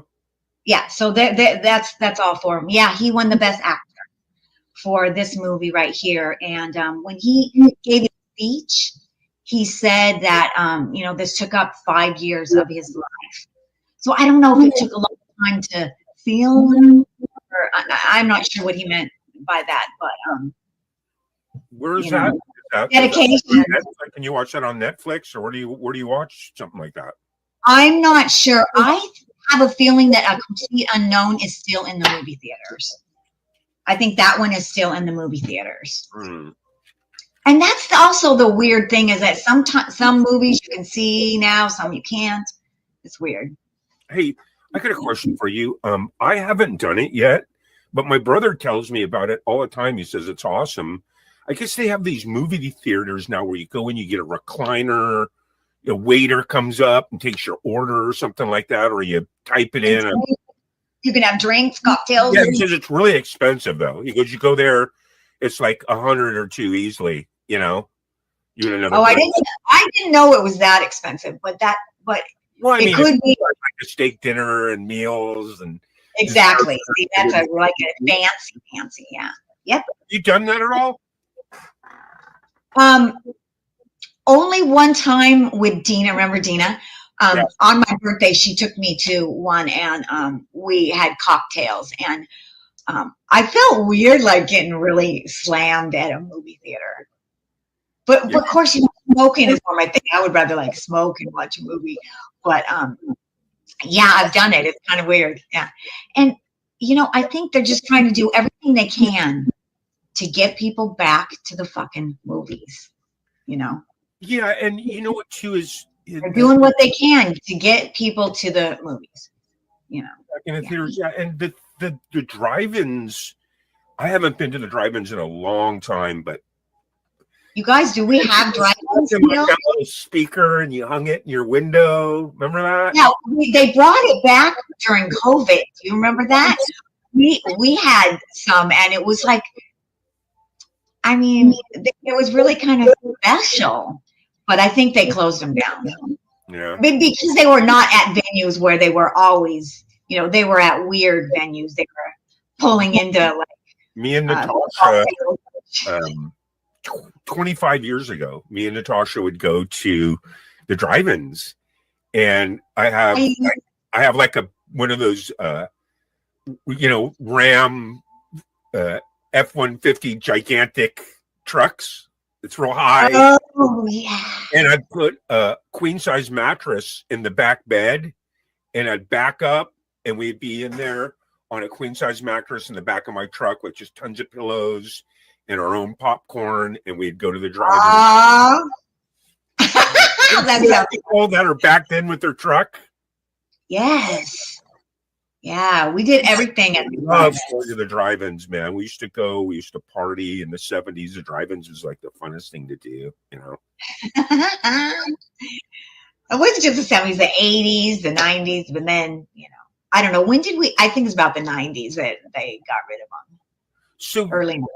So this Complete Unknown, it's just pretty much like what, just the Bob Dylan story, basically, right? Right. It's Bob Dylan's biography.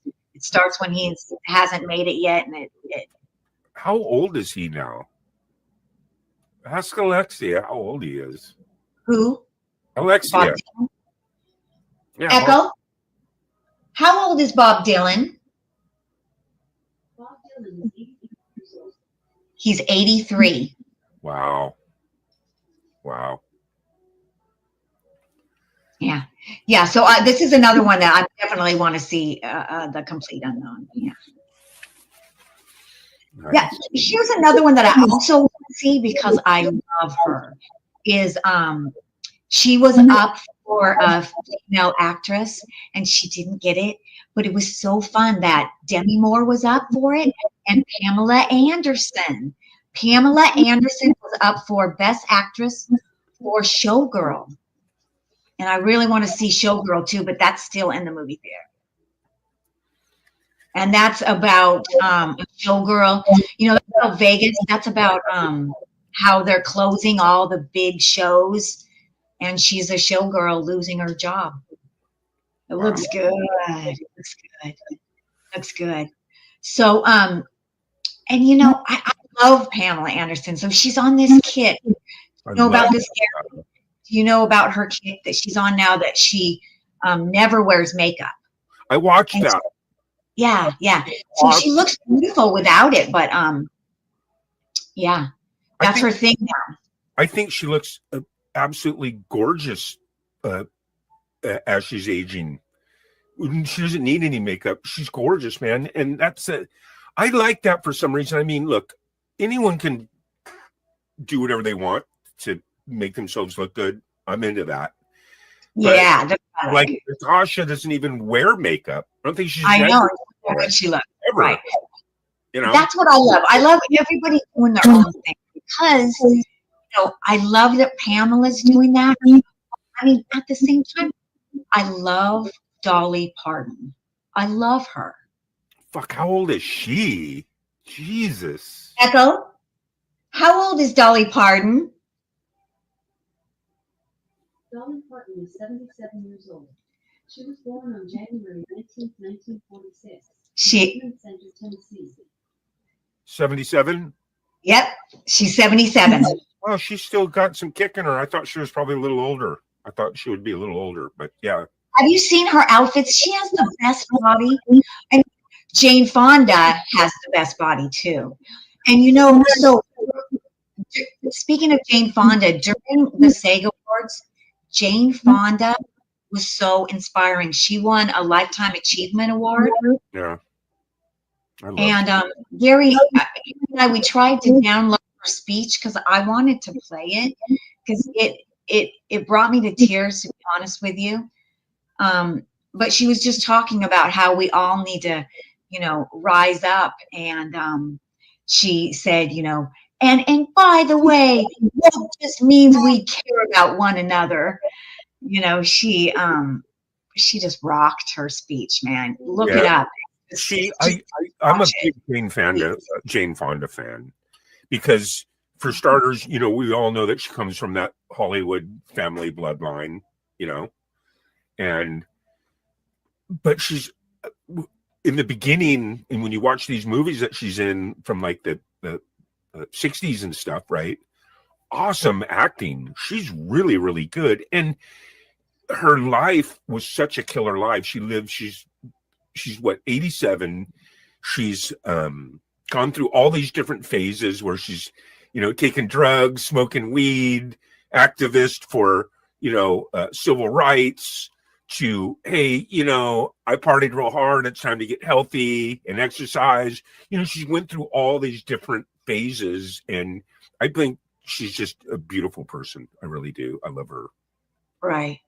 Her, if there's anything, and it's so interesting, she's kind of responsible for us getting the VCR too, because of all her tapes. She promoted that. But I think her,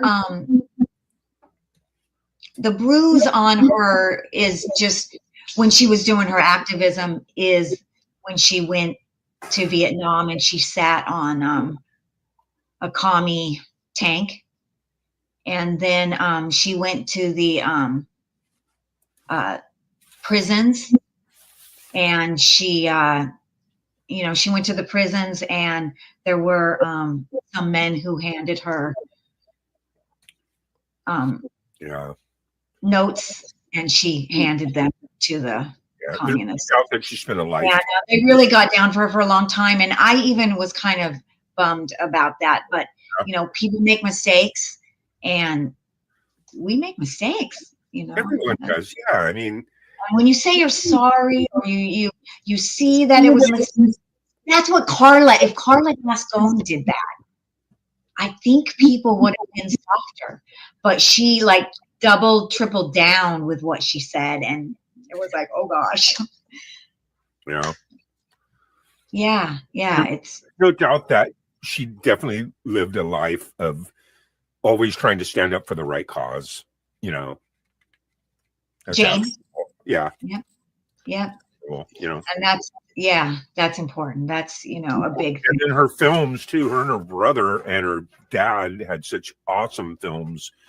Who can ever forget Easy Rider? Her brother with Peter Fonda and Dennis Hopper and Jack Nicholson. Great movie. Yeah. Movie. He's like, hey man, we're eating their food.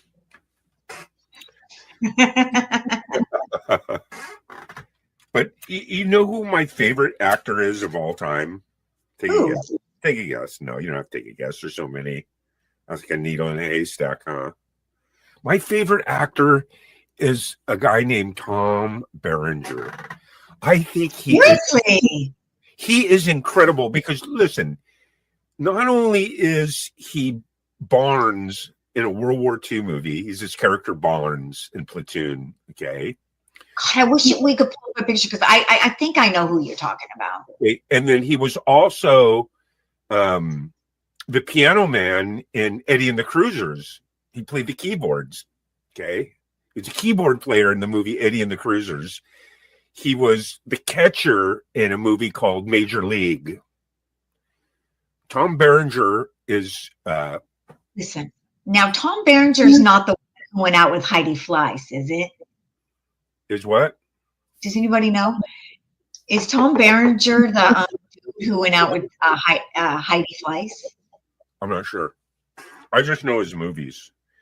The point I think what I'm trying to make is, because I don't think you've seen too many of those films, is like you talked about earlier, where he plays one character and then he's over here playing another character that's just completely fucking He's a true method actor. into it. You wouldn't even know it. You'd be like, wow, really? Okay, he plays that and that, Yeah.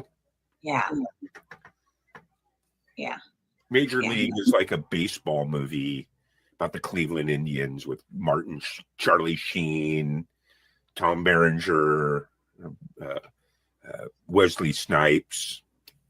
It's a baseball movie. I was just like, it's interesting how we can actually watch what happened to all these people's lives. I mean, Charlie Sheen, he's kind of sick right now. He has AIDS. Well, it's weird too. You notice how a lot of them will get into the buzz where they always kind of plan each other's movies. Because look, Charlie Sheen and Tom Berenger both played in Major League, which was a huge hit. They both played in Platoon, which was directed by Martin Scorsese. Huge. Platoon won tons of awards. So yeah, it's weird how you kind of, see like the same people, in movies. You're always going to get the same little clique of people, Yeah. How do you Well, feel? some people are Western, just what? Western, Western movies. Yeah, westerns are not really my favorite. Yeah, there's a lot of What's cool. your favorite western? Are they your favorite? The Good, the Bad, and the Ugly with Clint Eastwood. Yeah, that's I mean classic. Yeah, the music soundtrack, and there's something about My favorite bad guys in that. there's something for me as a young male growing up in the 70s and maybe early 80s. It's bizarre how it sounds. You could always, now you can find them anywhere, but back then you can only find a good old school cowboy movie on a Saturday afternoon. Back then there was something, I guess it's a guy thing or something, I don't know, but watching an old Western on a Saturday afternoon Right. was just like magic for a young dude growing up. Yeah. Yeah. Yeah, that is a thing. That is a nostalgia thing that we don't have anymore. Yeah. TV used to be different because TV used to be we had 5 channels, everything came on a certain. I remember my mom sent us to the Saturday matinee, and we would pay with this makes me sound really old, but I lived in a really tiny town. We would pay with Pepsi tops, and she would just leave us there all day. Like it was in the middle of the city, and we were like 5. Yeah. We don't do that with kids anymore, but I think it was around 1978 or 79 is when the transition really took place, because back then, you had the TV, you had the rabbit ears, you had the VHF, the UHF. You get 3 or 4 channels here, then you switch it over to UHF and you get like channel 20 and 36 and 44, and you watch the Flintstones. And it was about 1978. All of a sudden, the cable companies started coming out, and they gave you this little box. It was an A-B switch. Remember that? You switch it over to A or B, and that's how you got more channels. You're on A, and then you get more channels. You switch the box over to B, and you get more channels. And then that was like the very first one. And you got to remember, I'm in the 9th grade at that point, smoking weed. So I saw when the whole transition come to go from that A-B box. The next one was you got like a little box, and then it, you had the different channels that you click through. That was the start of it. Right around 1979, 1980. And the same thing with the telephone. Back then, if you wanted a phone, you called the phone company, and they came out and they installed the phone. And then right around 1980, they're like, "Oh, we don't do that anymore. You got to go buy your own." And we're like, "What? We got to go buy a phone? There's a phone company. Come put a new phone in, And that's when they started selling phones, and they started introducing,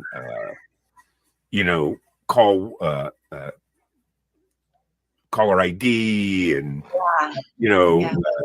before if someone called, you write down a little note on a piece of paper and you'd put it in a basket. Yeah. But it was right around that when television and phone kind of took off, you know what I mean? Yeah. And water too, because back then I remember it was like maybe 1981 they started selling bottled water. It's like, what? Water? Right? You know what I mean? Faucet, huh? All right. So what was after the Bob Dylan movie? Well, the last winner was Ensemble Cast, and that's Conclave. Now, Conclave, I'm not really, I've heard it's an amazing film. It's about picking the next pope, but I'm not fully, I don't know. I might see it, but there's a lot of other films I want to see before Conclave. But it was with Isabella Rossellini, which I do love her.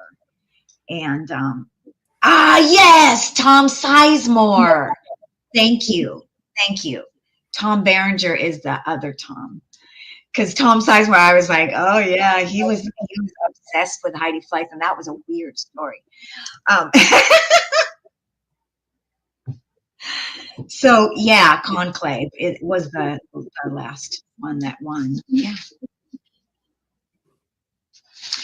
And another film that I saw this year, it wasn't up for any awards, and it should not have been, but I didn't really love it, and I was excited to see it. Was The Fall Guy. Did anybody see The Fall Guy? Because that's, yeah. So yeah, The Fall Guy was it's a lot of dialogue, and it just, you know what that was supposed to be about, right, Gary? Which movie are we talking about now? Fall Guy. Oh, The Fall Guy? Yeah, it was based on the TV series. Now, I never saw the TV series. Did you? Fall Guy? Oh, no, The Fall Guy TV series? Yes. Yeah. I mean, it's ringing a bell. I kind of remember it. Yeah, I watched The Fall Guy. I would have to see it a little bit to just kind of bring it all back. But yeah, I watched The Fall Guy. Who was that? Was it the $6 Million Man guy who was in Fall Guy? No, that's Steve Austin. Yeah. Who married Farrah Fawcett. Yes.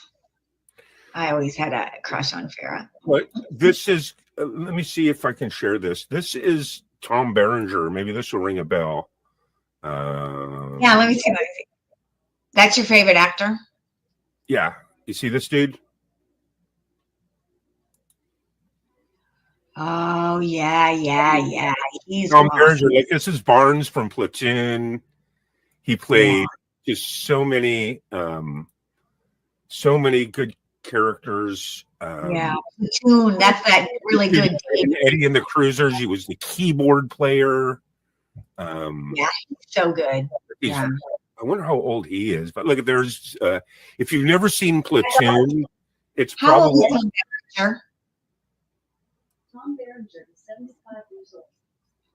Tom Berenger is 75 years old. He plays in a lot of old films too. He played in this one where it was like I forget the name. It's a really famous movie. He played like a homosexual from New York or something. So his career has just been just all these different characters. And if you've never seen Platoon, I have. It's so amazing. It's an amazing movie, man. Like Apocalypse. It's like you have to yeah. I think one of my favorite dudes is Matthew McConaughey. I love Matthew McConaughey so much. I love him. From who is the guy? It was such a killer movie. What movie?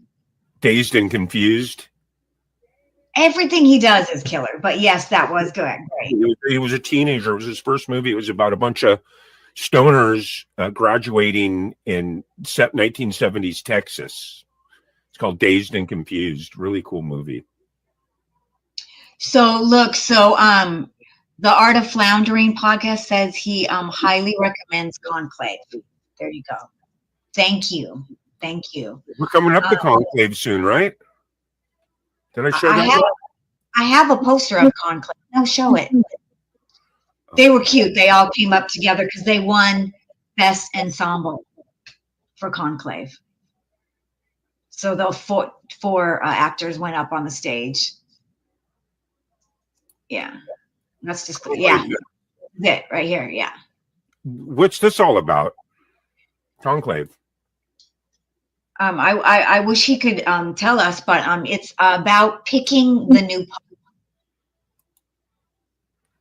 That's what it's about. It's about picking the new pope when they have to replace the pope, and all the everything that goes on with that.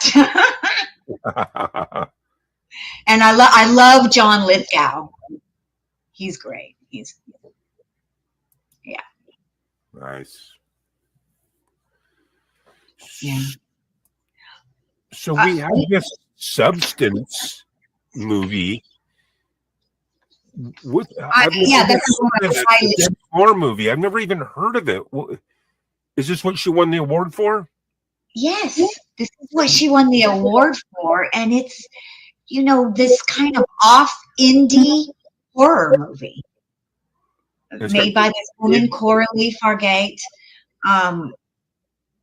Demi said this. She said it landed on her desk and she read it and she said she couldn't turn it down. This is a picture of the Substance. So it's you know, that's what it's about. It's about, you know, an her epic, trying it's to. an epic, audacious horror masterpiece. That's what they said about it.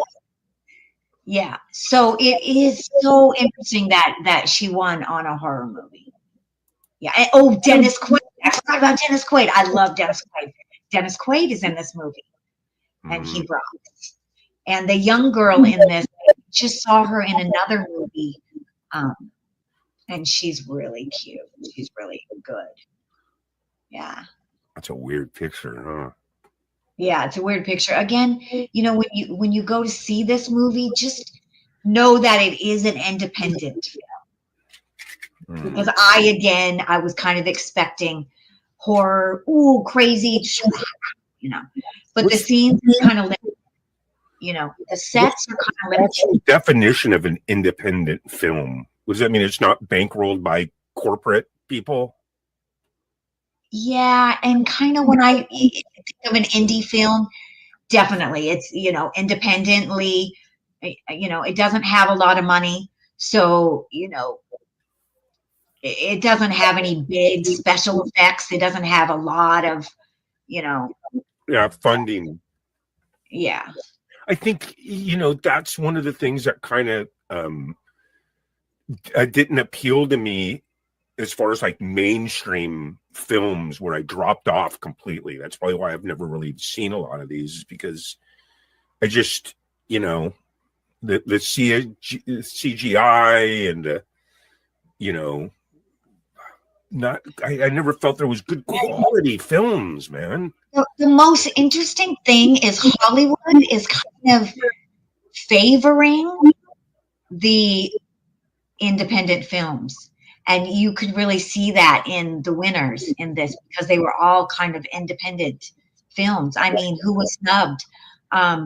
Angelina Jolie. Hers was independent though, but in Maria. And Gladiator, which was not independent, was snubbed. Right. And that's Washington. He was pretty much snubbed. And really favoring the independent films. Yeah. You know, Real Pain, Juliette Perez, you know, Showgirl, and The Substance with Demi Moore. You know, this is going to be, I personally think this is going to be Demi's big comeback. You know, I do. I think we're going to be seeing her more. And I think, you know, she was really fragile and emotional in her speech. And at the end, she just, it was really funny. The Sega word must be really flipping heavy, because every single person was like, "Oh, this is heavy." But at the last, she looked at it and she was just like, you know, she kind of was lost for words, and she was like, "The little girl inside of me thanks you," you know, and she was misty-eyed. So, you know, it meant a lot to her, and I think it's going to bring her back. Yeah. Yeah, that's it. Lee Majors was in The Fall Guy. That's got Yes, that's what I thought it was, Lee Major. I remember. You were it. supposed to be And I Boston. think he had Heather Locklear was like his little Yes. female. So the film is different than, a little bit different than that setup. But what is the guy in the film and the guy in Barbie? Ryan Reynolds, or no, Ryan, yeah, Ryan Gosling or Ryan. Ryan I love Gosling. Ryan Gosling. Ryan Gosling is so great, and he was just coming out of Barbie, and then he did Fall Guy. Yeah, see, I liked that movie, The Notebook, because it was good writing, it was good acting. You fell in love with these characters, Noah and Allie. See, when you can recite something without, it's not like I'm looking at anything or looking at notes or anything. I'm just going, we're just ad-libbing. We're going, you remember characters, you know that those actors did something right? Yes, definitely. Yeah, definitely.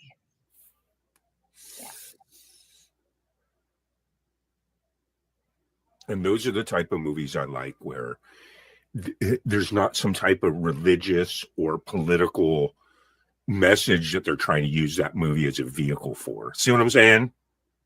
So you like films that are like more like about a slice of life every day? Or just, yeah, that is someone's imagination, and then they've said, hey, I'm going to make this film, like, and that's usually the older ones. Like, you ever see that movie with James Caan when he was really young? It was called it's like from the 50s or something, called Lady in a Cage.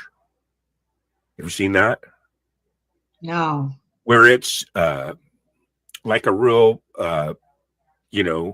highbrow area in Hollywood, and she's an old actress, and she's paralyzed. She's in a wheelchair, but she has this elevator that takes her to the different floors in her house.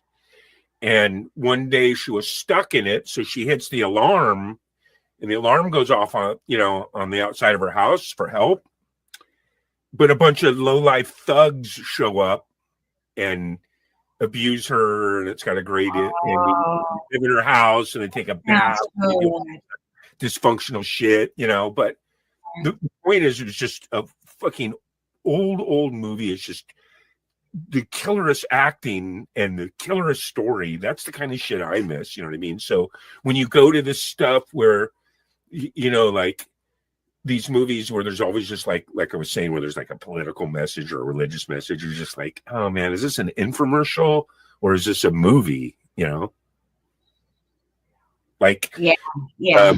I'm not bagging on any one religion, but I'm just saying, like 2012, Noah's Ark. You know what I mean? I mean, if they're really slighted conservative, they all got CGI in it, and it's just like, you're just like, man, can I just go get a movie that's got a cool storyline?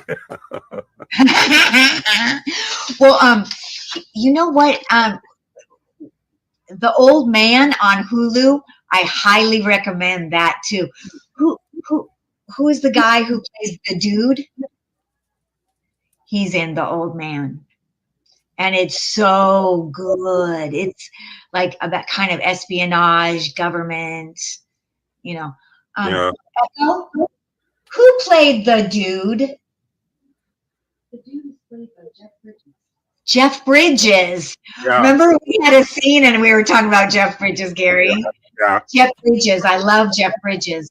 Jeff Bridges in The Old Man. That is a good series, and that's on Hulu. I think because we can all relate to the character of the dude, right? Huh? You know what I mean? We can all relate to that type of character. Just The having a dude? drink, smoking some weed. The dude. He's that's Friend great. that's kinda like that. You know what I mean? I got like 3 or 4 friends that are just like the dude, Yeah.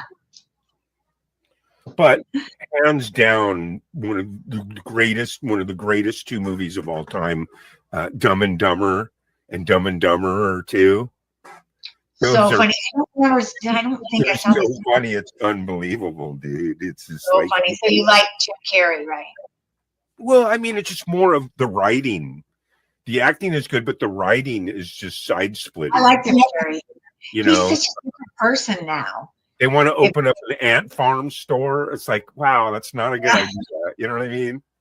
So it just goes on and on, When they find the suitcase and they think the person's name's Samson, but it's the name of the luggage. You know what I'm saying? Yeah, Just- they are so classic. Here's a musical that I do love, is Rocky Horror Picture Show. Oh yeah, I did it. So I mean, it just like can just be funny now, and it spans all these years. You know, it holds up. You Yeah, know? because that was the entertainment back then. In the sense that when we talked about, hey, there's only 3 channels on the television, it's 79, 80, you know, there used to be these places, you remember these, it spilled into the 80s and 90s a little bit, but it was really big in the late 70s where you went to these midnight stuff, or whether they were showing Three Stooges, or they were showing bizarre movies, or they were doing the Rocky Horror, and the people were really down front acting it out, and Yes. Everybody got together in a group and did things. Even when we watched TV, we all were watching it together because we knew that. We were Right. all watching The Cosby Show, or we were all watching, you know, whatever Family Ties, or whatever it was. You know, we're all watching it together. You know, they and used that's to- what's so different now is you know. Pink Floyd and Led Zeppelin's all remains the same. You go and you sit, and they put it on the thing with lasers, and you know that a lot of that stuff doesn't exist. And you think about it, man, the stuff they could do nowadays. Maybe I'm out of the loop. Maybe there's stuff like that, but you actually were involved in it. You threw the rice, you threw the toilet paper. When Yes. she said Janet, everybody screamed out Janet. In the 80s and 90s, I went a couple times where no one was acting out front. No one was throwing rice and this and that. No one was. There's all kinds of stuff you need to repeat during the movie. Yes. And like, where's your neck and stuff like that. So to be part of that, I'm sure there's probably somewhere where you can go where they're still doing it full blown, right? I think in Hollywood, they used to have, a couple years ago, they still had midnight. They would do the Rocky Horror Picture Show, and everybody would do their thing. Yeah. Yeah. But COVID kind of screwed up a lot of things, honestly. You know, yeah. Yeah. What are you going to do? The world's an imperfect place. I'm going to light this joint. I'll join you. But like you said too, it's nice. I think I should give these movies a try then, because that's what kind of turned me off about it. But I think there's so many alternative mediums now instead of just the corporate. Okay. You know what I mean? I don't think Aries really here too much. So I have been wanting to ask you. Tell me how. So I made you watch Barbie because Barbie is a satire kind of Barbie, and what did you think? You were like pretty down on it. Was it just the commercialism of it, or what? I it's not like I didn't like the Barbie movie. I watched it, but I certainly think that things are designed for certain temperaments and certain people, man. They really know what they're doing. I mean, I think first off, it did have a good message. You know, self-empowerment. Doesn't matter who you are. Doesn't matter if you're a guy or girl, this, that. We're all human. You should be proud of who you are, right? Yeah. You know? Right. But it's just, I don't know, maybe only watching it once, too, you know, has something to do with it. But for me, it's, I really don't, the computer generated stuff just really, really gets me. And it has to be like that for that movie. So don't get me wrong. You know what I mean? Right, because it's Barbie. Although, Right. listen You know to what I this. mean? You know the beach, all the beach scene? They rented out a huge studio in the valley, and they created the whole beach inside a studio. They created that beach. But I know, like, her when she was driving and, you know, little things and stuff. This is what I like about the Barbie movie. I know that it was Margot Robbie's idea, and she went to them. So in a way, it was an independent film. It was Margot's idea. It was Margot's script. She had this other woman I can't remember her name, Greta, directed it and helped write it. And so it was kind of exciting because it's all women's project, and Mattel let them do it. And you know that they put all this money. You know, they spent like $100 million. Oh, you know, we didn't talk about Wicked yet. They spent $100 million on Barbie, just on advertising for it. But what us actors love about that is it brought people back to the movies. It saved the industry practically, because we were coming out, you know, doing the strike thing. But Margot Robbie, it was exciting that she did this, because what she tried to do before Barbie is she actually wrote a Harley Quinn, and she wanted to do this whole woman Harley Quinn thing. And they were like, no, they wouldn't let her do it, because they didn't want her to have control. They want to do stuff like that. So I thought it was neat that she got to do Barbie and bring Barbie to, you know, a real person. That was fun, you know. Yeah. Barbie is important. And I mean, when Barbie came out, I don't know if you've seen, Gary, you're on my Facebook, but a bunch of dudes just like freaked out, were like attacking, like, Barbie is such a terrible thing. You know, she makes women feel like they have to be skinny. When you're playing with Barbie, you're little. You have no pressure to be skinny. You don't give a crap. Number one. They have the pressure of magazines and fucking. We're not thinking about that. Right. What was exciting for us was that Barbie, for me, was that Barbie was the first doll that I didn't have to take care of. Barbie had boobs. She was an adult. Barbie could have a life. All my other dolls were baby dolls. They were babies. You know, we could just, you know, give them a bottle. But Barbie, we could buy her a Corvette, and she could have G.I. Joe as a Right.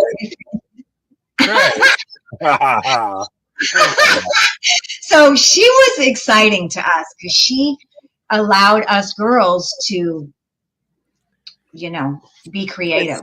I can imagine it. And my take on it is that I thought it was innovative. I thought it was pretty cool, because they tried blending these different mediums and stuff. And then also too, it's got to be it's appealing, because for people that, like, if I grew up and I was a girl that played with dolls and Barbies, I would love it. I'd be like, oh, finally they made a Barbie. Let's go. That's how we felt. Yeah. Like, you know, a movie about, you know, like Rounders. You ever seen that? With Matt Damon. Rounders, are the card players. Yeah, I didn't see it. I know of it. My point is, that's where I'm like, hey, I want to go see that. See, so I bet Barbie was kind of cool, but then there's probably some of the Barbie community that are like, well, I don't like the way they did it, but I thought it was cool. I thought that they did have to be careful. It hold my attention, because I'm not in the CGI. I didn't grow up using Barbies and stuff. You know what I mean? Right. What kept me in it was just to see what they were doing, and then it was actually kind of cool how she went from the Barbie land, right, to like the real world. So that was kind of cool. Kind of bought into that a little bit, you know. Yeah. And I like the actors. I like her, actually. I like her a lot. And I like Ryan Gosling. He was adorable as Ken. Yeah. So, yeah. And you got to love Will Ferrell. So how could you not like Will Ferrell? He's played so many goofy characters, you know. Yeah. He goes, oh, I am Dr. Rick Marshall. You are Chaka. I am smarter than you. Lost in, what's that movie? Lost in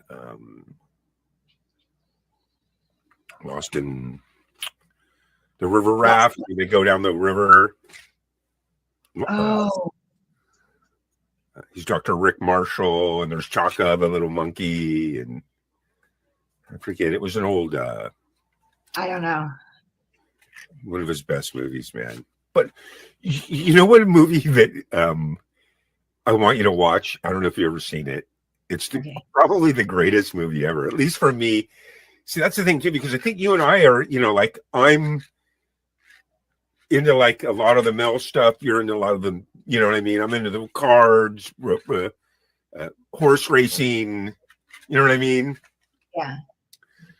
A movie called Deuce Bigelow, European Gigolo. It is hilarious. It's called Deuce Bigelow. That's not Ben Stiller, is it? No, Ben Stiller's on. Is that Andrew Dice Clay? No. Who is it? I'm not sure. But speaking of Ben Stiller, man, his stuff is crazy, isn't it? My favorite is The Heartbreak Kid. You ever seen that? Oh my God. The See, that one Kid? Oh my God. See, we're so funny. You've seen a lot of these older, like really funny, good. The actress, I forget her name, but she's been in all kinds of shit. She's fucking awesome, man. She's all. But the premise basically is he's just a kind of goofy little dude, lives in San Francisco, owns a sporting goods store, always trying to find love, meets this girl, everything's perfect. For weeks, they just fall in love and they do all the cliche stuff and they laugh and they're together and they're so happy. And now they're going to go down to Cabo San Lucas. So they drive down there and now, she's actually just completely fucking psycho.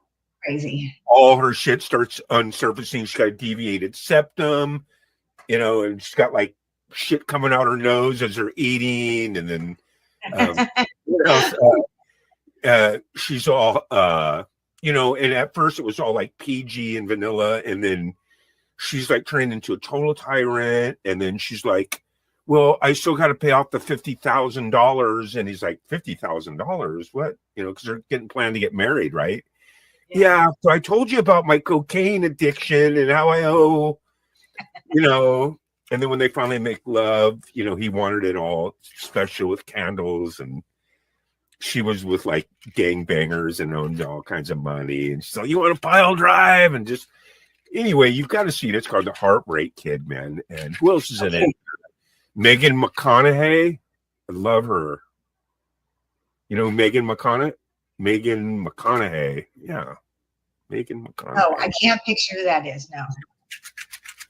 If you wouldn't tell me who the girl, the lead is, I probably wouldn't know it. But they get down there, she gets sunburned, and it's just a cool movie, man. And he meets the different girl down there, and. Anyway, man, these movies, I'd say up to the 90s, I was watched them all. I could recite. You could name a movie and I could recite shit. You know what I mean? Yeah, I think so.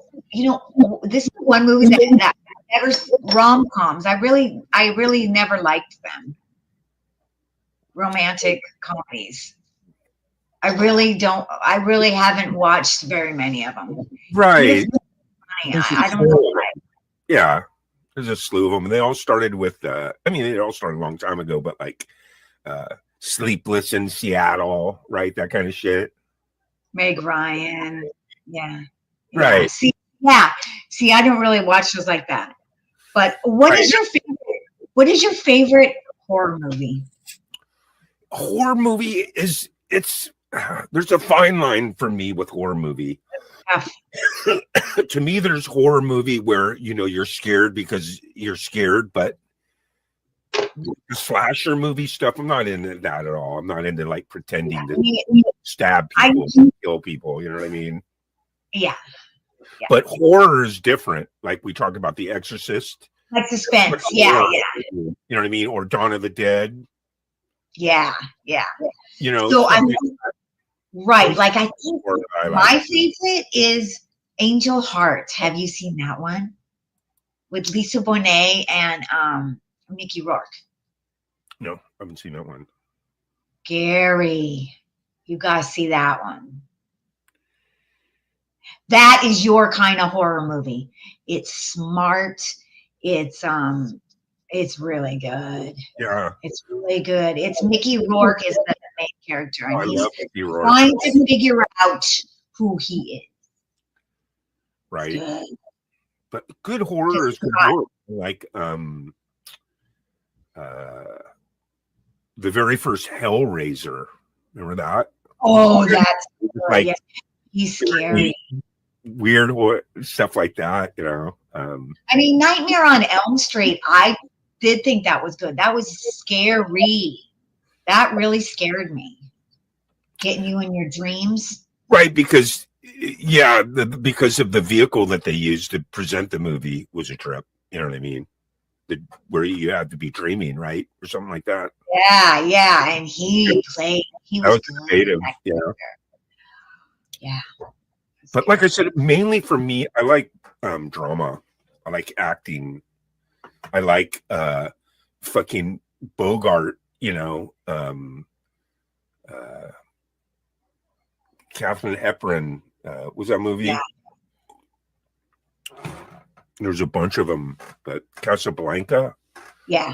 Oh Yes. man, the acting! You got the Classic, Germans coming in singing their anthem, and they're all existing with each other in Casablanca, but then they all go off and kill each other and hate each other. Yeah.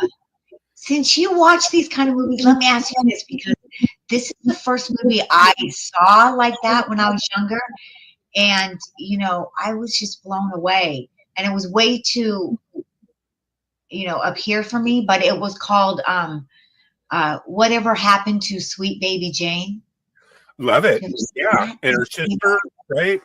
Yeah, and she's like, baby It's only Jane. those two. It's only, you know, Betty Davis and Joan, and it was blew me away. I was like, whoa. Absolutely. One of my favorite movies. That's what I mean. And then, like we were talking about earlier too, Who's Afraid of Virginia Woolf? I mean, Yes. Elizabeth and Robert Burton and Taylor.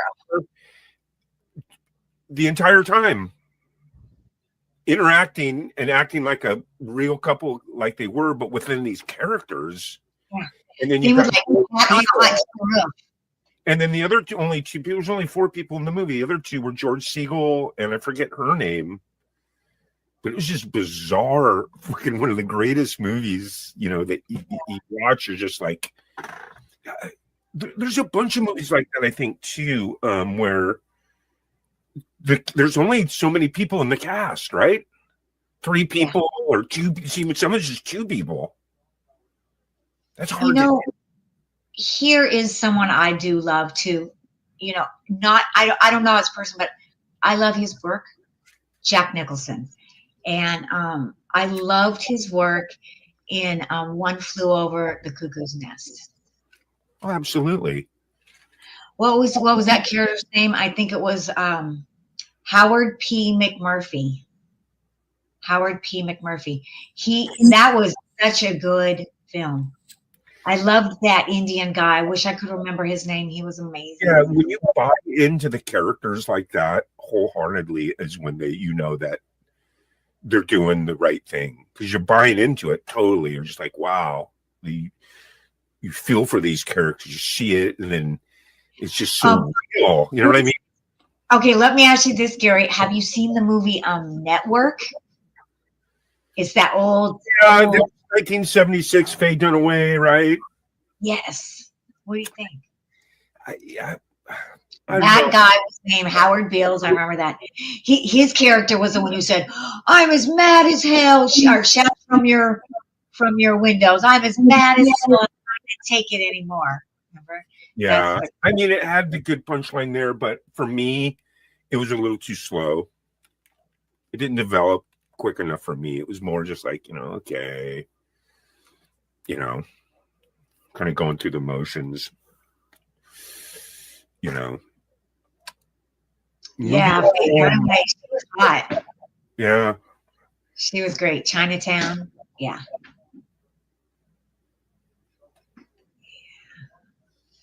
Watching older movies for me, like I said, I kind of the same way with music too. After like right around the 2000s. I couldn't tell you, Lisa, Drake, this, that, Taylor Swift, all those people, there's a zillion of them. I couldn't even tell you one fucking song. Okay. Seriously, on the top Billboard 100. Nyjah, Nicki Minaj, this and that, and Bruno Mars. I don't know. No, what I'm saying is I can't recall and sing one song. But up until like the late 90s, okay, I can tell you the Billboard top 100 for every fucking year. Yeah. I don't know what happened, but just with film and music, I kind of dropped off in the 2000s. You know what I mean? Yeah. So, and it's also, with along with film, like same thing. We have so much of it. It's just so much now. Yeah. So much. So, you have so much to choose from. And then this whole reality thing kind of came into play, about 20 years ago, right? Right, reality TV and acting, or if you want to call it acting, right?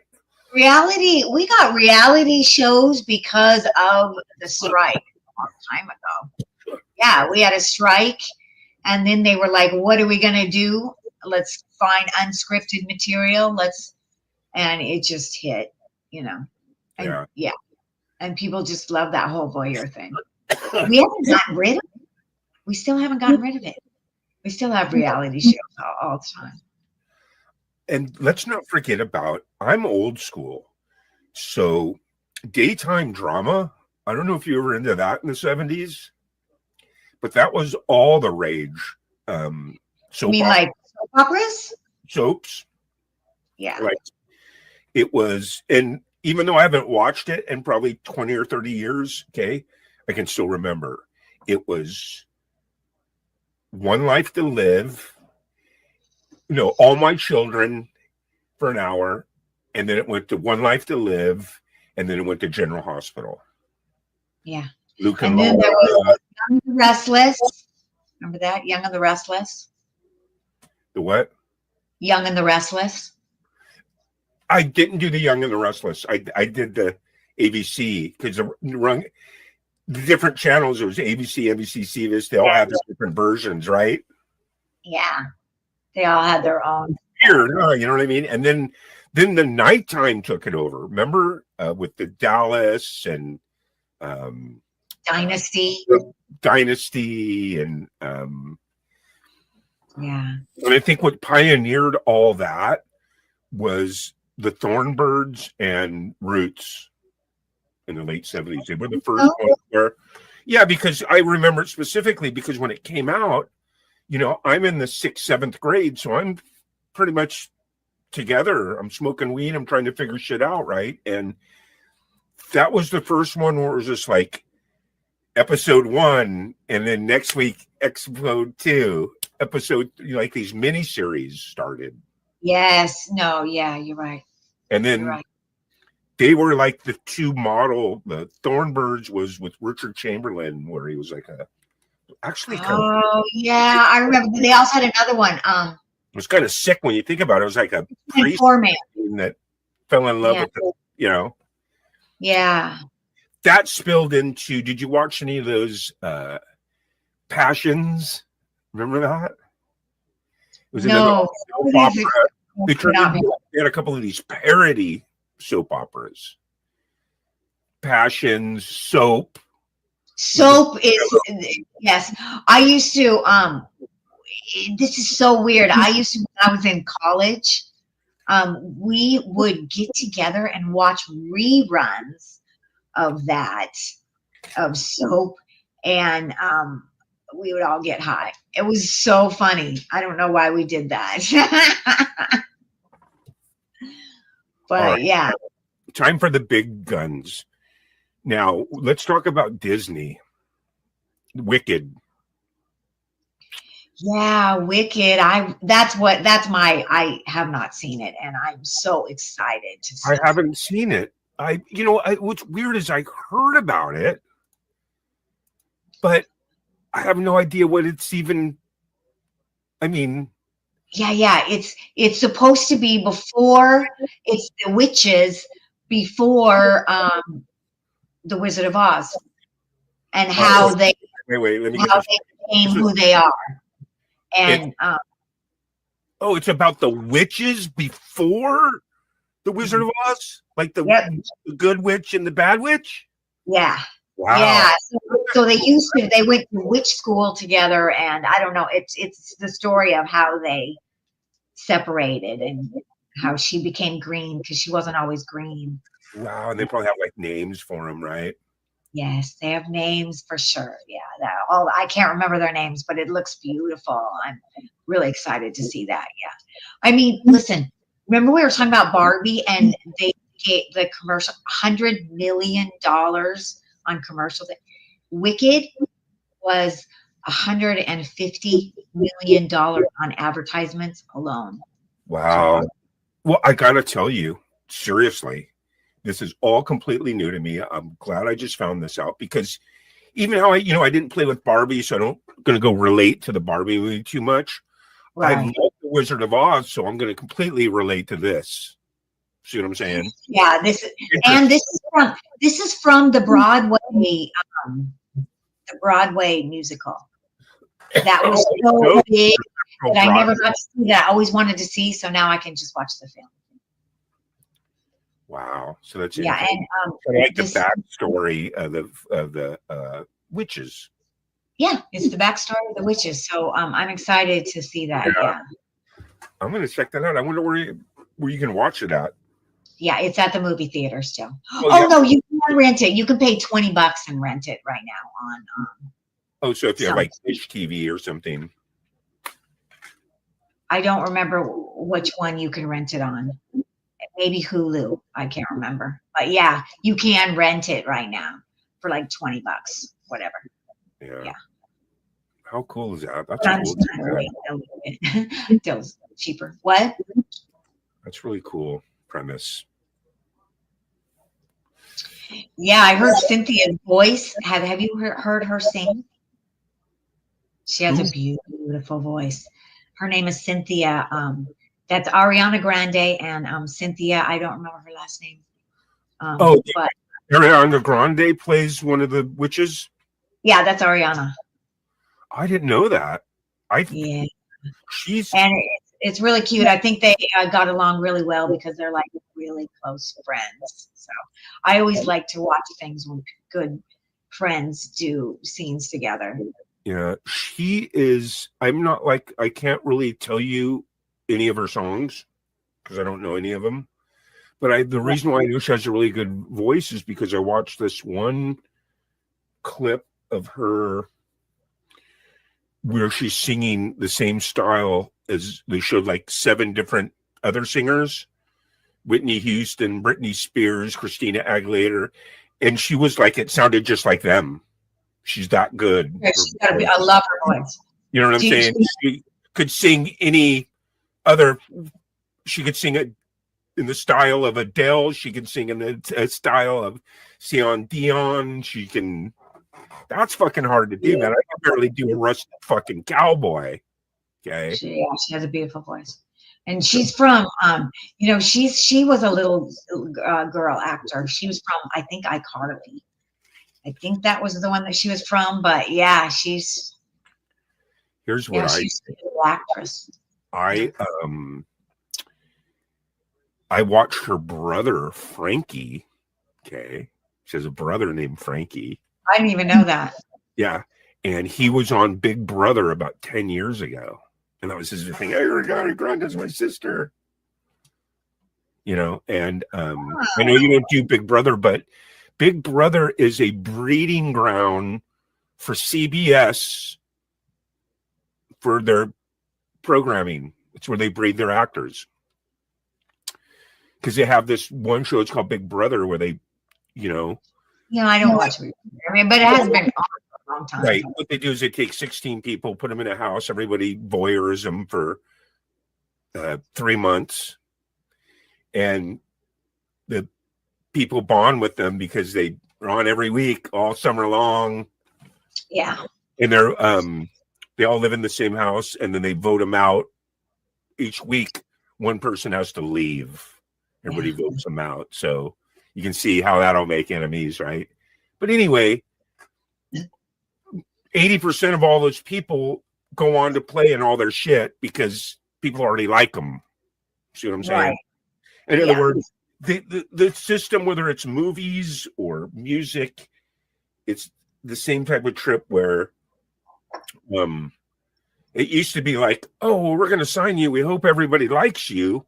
Well, now, no, they just have shows like The Voice or American Idol where, you know, they say, hey, out of all these people who you like the best, and then everybody likes that person because everybody voted for him to win, and that's how they get their little career in the woods, and they don't have to rely on just, I hope it works. They know it's going to work because they just made a lot of money and a lot of exposure and put a lot into this person to be the number one. But the only thing is that person is just an employee of theirs. And now somebody can come into an agency. Oh, look how many people like me on YouTube. Look at this. Look at that. We can make our, you know, look at Childish Gambino. Look at all these people who have actually created themselves independently and then gone and, you know. Yeah. Of course, they're going to pour money into that, you know. Yeah. Yeah. It's interesting. An actor has to work a lot harder now in a way because there's so many people that are self-promoting. Right. Yeah. And then, you know, and that's just part of the acting and the thing. That's why I'm telling you, even though you don't know much about it, you should check it out because you would be a perfect fucking candidate. I'm telling you. I wanted to send a videotape to them of you. Remember years and years ago, I go, Lisa, man, you should get on Big Brother. Because they would, I'm telling you. Look at me. I would be like, people would yell at me and fight with me all the time. They'd be like, Lisa, stop smoking weed. I'm telling you, Like, no. the producer, I know the executive producer's name.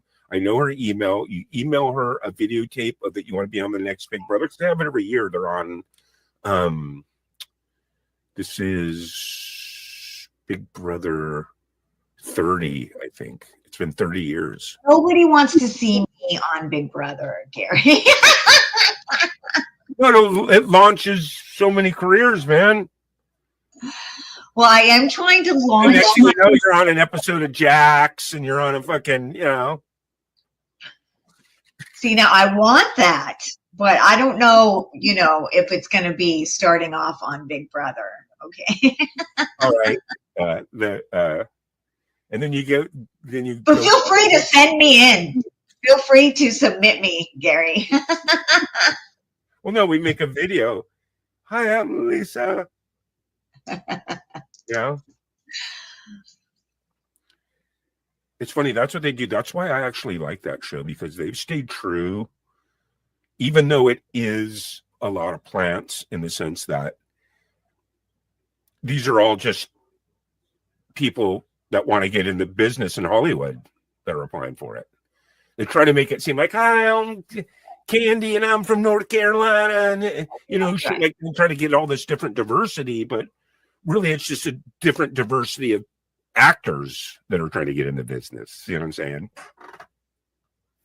Yes. It was an Same experiment. like, you know, America's Got Talent and some of those other ones. So some of those people are, you know, they haven't like hit it big yet, but they're kind of professional already. Like, you know, the comedians, like this one comedian lady, she was on America's Got Talent. She was a working comedian already, you know. These people are already professionals in their sense. Right. They bring them in like, what's your name? I'm Cindy from Missouri. You know, I just I give groceries to people, but really they are, you know. Yeah, it's so fabricated. Everything, you know, what you. That's why I don't watch the reality shows because I don't trust them. Right, and no much how it's to me with reality. It's like, well, how much reality can it be if they know the fucking camera's on? Well, like or something. You know what I mean? It's like also once you understand it's on the network, it's a union job which means, yes, it is scripted because they have to know what these people are going to say. They can't just say whatever they want. They have to have time. They you know, it's so, crafted, and it kind of bothers Like a me. new skeleton where like she's gonna go to his house and then he's gonna go to his house, right? Yes, they know how you're going to end up and miss it. Yeah, you can improv in between the lines. Yeah. There's mainly what got me to, because like I said, I kind of detached when I started recording all my music and started making my own videos. That's been for like the last 7 years. I've been making all this, that I have on my content, I have on my shit, right? And that's one of the reasons why I kind of dropped out from all that too, because I didn't want it to affect what I was creating. You know what I mean? Yes. You know what I mean? So, yeah, man. Yeah, I mean that's very important. And I was thinking about being an artist, and I was watching Cyndi Lauper, and this is what she said, but it's someone earlier said it. But as an artist, it's not our job to judge ourselves. Our job is to keep the creativity open and to create, and then give it out, and it's up to the people if they like it or not. It's not up to us to judge ourselves.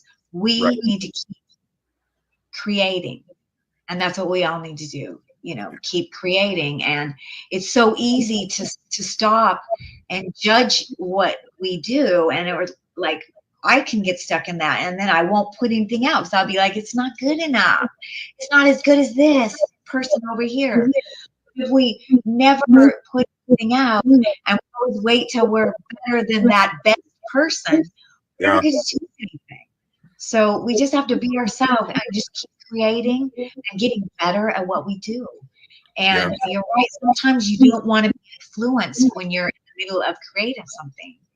So yeah, but then you don't want to be left alone in a box either, because you want to know what's going on in the world, because you want to be in touch with everyone. Yeah. You know what I mean?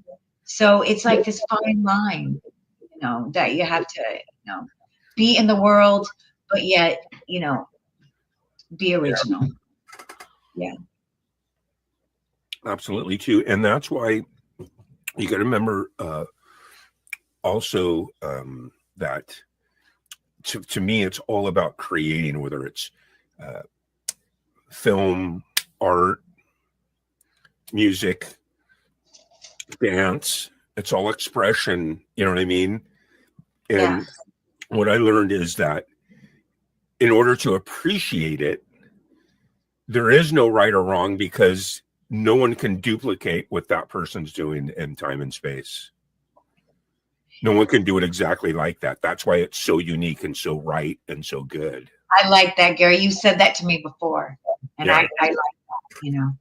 Only what I mean? what you That's do. why I appreciate it. It's just like, that's why when people come on my show, half the fun is listening to them and jamming along with them. Who you got there? It's Roxy. Roxy, say hi. Roxy.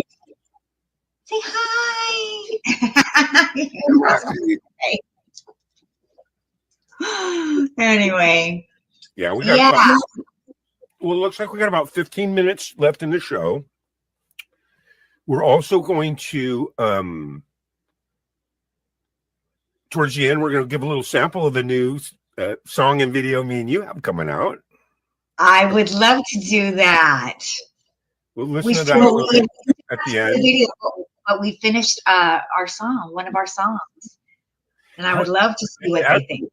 How did you like the stuff I sent you? I liked it. It was good. It was good. I can definitely work with that. Yeah. The only thing I feel that I need to give a little bit better is a close-up of me lip syncing. Because in the other ones, there's only and your fingers playing the guitar. I was shucking and driving because it was just my first session. And I kind of needed to write the words down again, only to get it rock solid tight. Okay. I'm gonna still send that because we still got to get the dialogue stuff right. Yeah. What did you think about that character that I have that I made that could be like his robot? Think about it. Like, what's that? You could just have him standing in the corner. Oh, that's a good idea. I like that. Remember, I'm like always messing with shit. I got laptops open.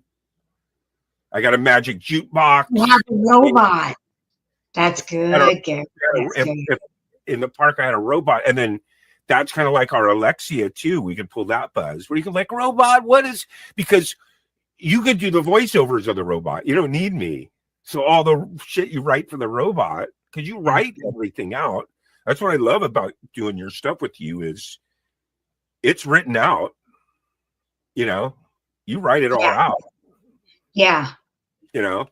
And I think I'm really excited when you do some dialogue. I do want to come into the room and direct you a little bit. It's the first time I've ever been able to do that, so that sounds fun. Well, that was just the first way. I'm excited to do this episode with you for Farby. Well, and I hope everyone subs Farby because I think we're going to do some really fun scenes, Gary. Yeah. Well, tonight I'm going to be rehearsing the other one. The country song. Gary and I are doing a country song. Because we got both of those. I send you one wave of stuff. We still got to send you some close-ups of me singing a little bit better the verses, because just little instances where my voice is, you need probably a little bit better lip sync. But you got some groove stuff, and then I'll do that again with the other song, right? Yeah.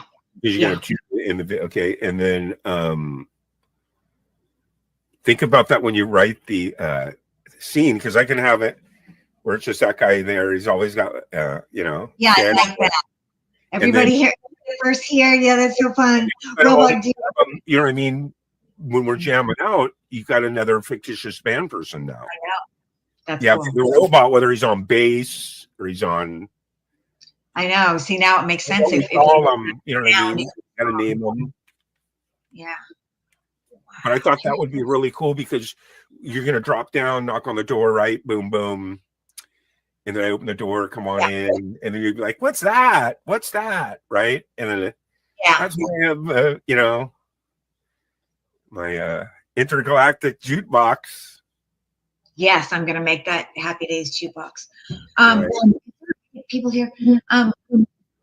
Does anybody know who Chuck Cunningham is?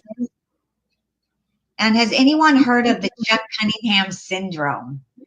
That is, I'm so curious to know, if people will remember that character, Chuck Cunningham. Okay, so Chuck Cunningham. Maybe if I say Happy Days. Who was he? Chuck Cunningham was the brother of Joni and Richie on Happy Days. And he was Chuck Cunningham. He was a basketball player. And they gave him like maybe 1-2 lines. And the real actor was like, fuck, forget this. And he quit. And then they hired someone else. And they still never gave him any lines. And then the next season, they just never talked about him again. Never showed up. And then even at the end of one of the episodes, the dad goes, I love my 2 children. And he didn't even mention Chuck. And so now there is this saying. Oh, my Lord. Oh, man. In acting, there's a saying. The Chuck Cunningham syndrome. And it means when you're cut off, completely forgotten about, and no one mentions you again in the storyline. So if you have Chuck Cunningham syndrome, that means you have been cut off and forgotten. No one ever talks about you again. Oh, my God. And that's who your character is. Gary, you're Chuck Cunningham. I love it. You do it. Did you like his outfit? Just in the trailer park. Huh? Did you like his outfit? I thought his outfit was I awesome. like that outfit. Yeah. So Mork from Mork or something, man. But, Practically. I can't wait to start shooting some of the dialogue stuff. So if we can do that soon. And then in the meantime, I'm going to work on the other song. And then I'll do the same thing with that. I'll film that. Country song. Yeah. Yeah. I would love to like end and play our song and see what people think. It's fun to hear. They can hear the song, and then when you see it, what we do with it. I'm really excited about Kitty Chicken Bunny Girl too, man. To get back and do that, really, yeah. I mean, am too. but hey, I'm telling you, woke jokes and tokes. If you're just watching the replay, get over and watch Jokes, Wokes, and Tokes, man. It's just my favorite episode, Yeah, I hope everybody, subs my 2 channels, the Kitty Chicken Bunny Girl Show and Farty. Yeah. I kind of like this Tuesday time slot for you. It's 4:20 on Tuesday. Because the whole Farby Tuesday. Is Tuesday their favorite day. I know. I was going to play one of my Tuesday songs because I only have like 4. I think I have 4 Tuesday songs. I love it. Yeah, because it's a theme. So yeah. And it's the Nowhere Trailer Park. It reminds me called the End of Nowhere Trailer Park End of Nowhere Trailer Park in East Hollywood. And that is really where I live, East Hollywood. Yeah. Nice. And you just won a Jammy. Huh? You just won a Jammy last year for comedy. Yeah, my jam is back there on my shelf. I don't think you can see it, but it's right. It's shining. I can see it. Yeah. I'm going to ship out that second one. Oh, what are you saying? I get a second one? Yeah, you won another one because you won that one, I thought, a couple years ago. Yay! I gotta go. I have to go to the post office and mail a bunch out, but I have tons of these. They are so awesome. Just gotta go mail them out. And I want another one. Thank you. You want me to tell you how? You want me to tell you how I did it? How? Okay, when you go to the dollar store, you see this on the when it gets to be close to the 4th of July, they have these, and it has like this tassel on it. It's like paperweights for like picnic benches. You ever seen those? Yeah. 99 cents, right? But they have, when you clip all the stuff off with a pair of iron snippers, it leaves just this killer pedestal. Yeah, and you can slip It's the nice, man, and it's heavy, and I spray paint it gold. Perfect. And then I take some tape. So creative. Put the tape around here so it gets fatter at the bottom.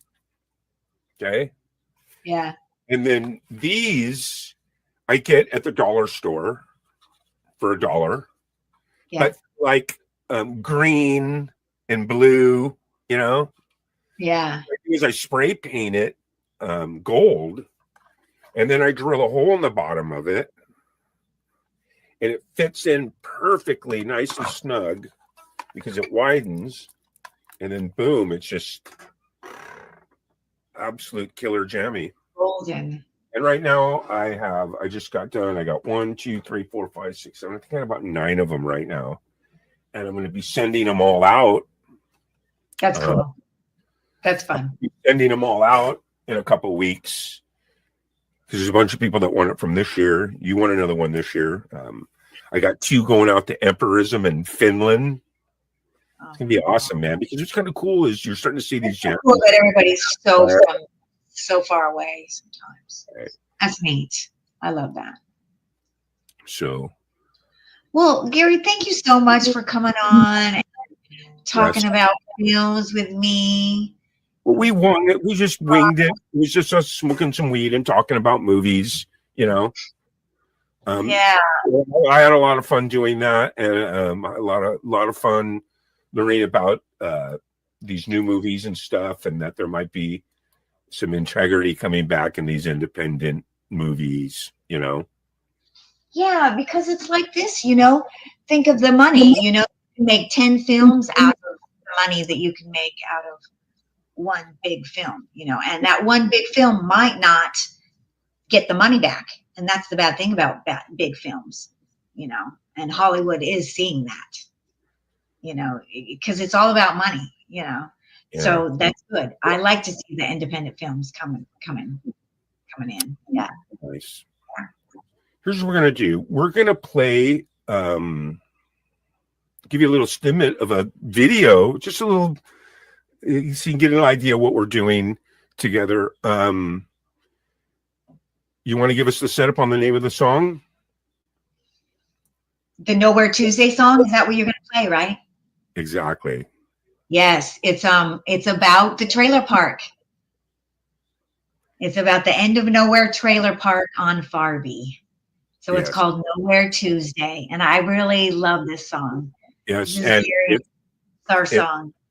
gonna probably be the next episode released on Farby too, right? Yeah.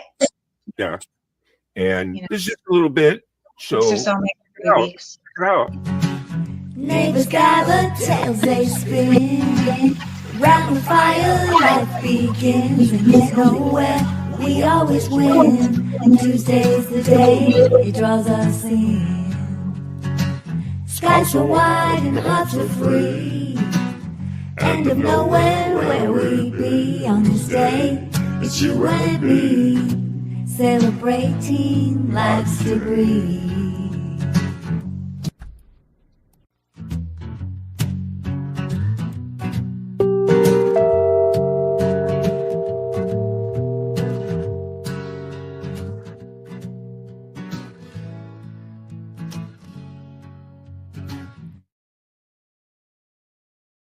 Just a little sample. Just wanted to give you a little sample. Lisa, thank you so much for having me on your show.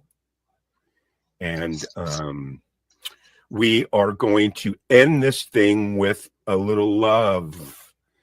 The theme song to the Kitty Chicken Bunny Girl, written and performed by G. May and Mamsie Graham. The Kitty Chicken Bunny Girl Show. We'll see you next time. Bye-bye.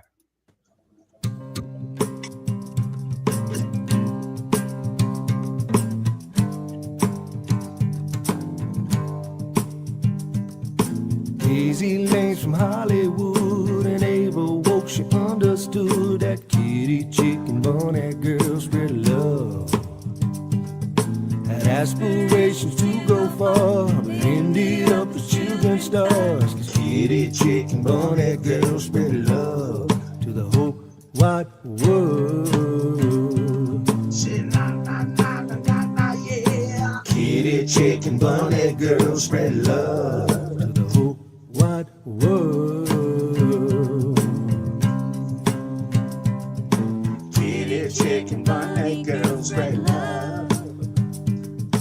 Parker Pebbles writes the jokes, and Donna Dolphin tells the folks that kitty chicken bunny girl spread love. Had big dreams to go far, but ended up as children's stars. Kitty chicken bunny girl spread love to the whole wide world. Kitty chicken bunny girl spread love to the whole wide world. Kitty chicken bunny girl spread love to the whole wide world. Kitty chicken bunny girl spread love to the whole wide world.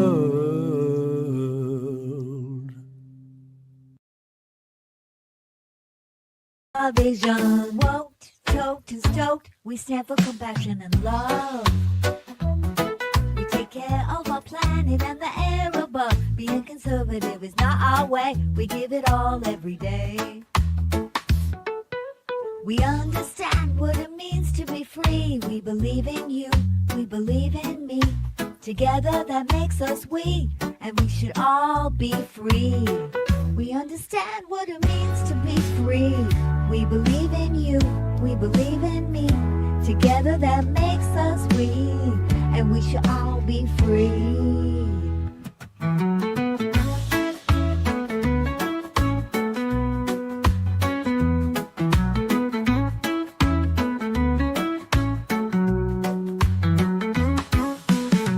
We are the 420 flower people. Our collective soul is our steeple. Love is our religion. Peace to the peaceful is our vision. Woke, toked, and stoked, we stand for compassion and love. We take care of our planet and the air above. Being conservative is not our way. We give it all every day. We understand what it means to be free. We believe in you. We believe in me. Together that makes us we, and we should all be free. We understand what it means to be free. We believe in you, we believe in me. Together that makes us we, and we should all be free. Yeah, we understand what it means to be free. We believe in you, we believe in me. Together that makes us we, and we should all be free.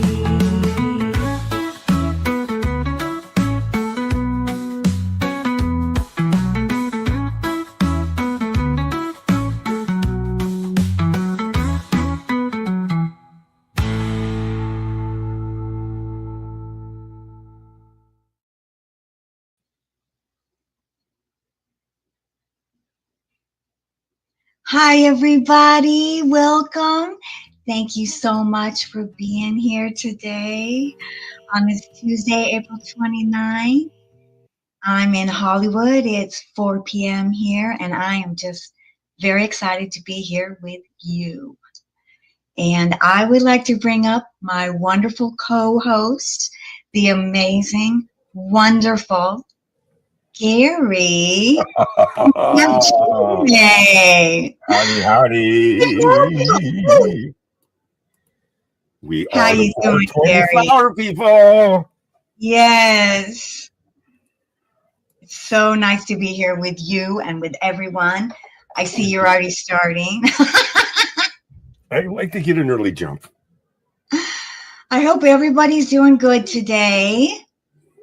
Absolutely. In fact, it's a beautiful day today. Spring is definitely, right where we want it, It's a beautiful day here today in California. I went out and took a walk before I came in, and I picked this rose. Oh, So wow. yes, it is beautiful and springy out. Yes. Hi, Kristen. Hey, Kristen.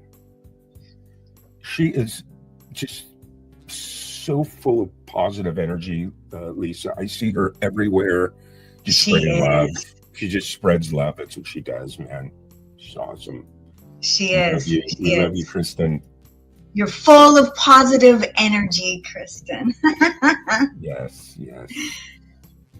So good to see her. And then again, Shelly, I know she's having problems with her tablet, but hopefully her phone's working correctly. Let's see what happens. Ooh, I hope so, Shelly. I hope you're here with us on your cell phone.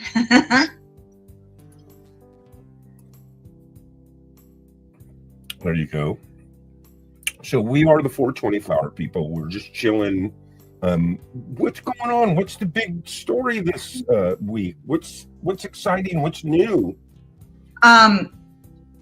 Well, I finally, you know how I've been wanting to watch Wicked, and I finally watched Wicked. So I can Nice. give you a little Wicked review.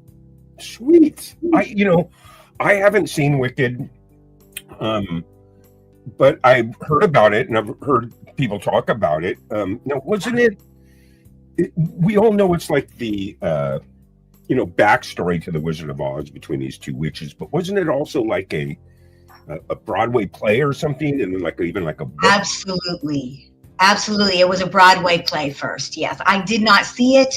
So it was kind of fun to watch the film, not knowing the storyline. I did not know the storyline. And you know that it comes in two parts.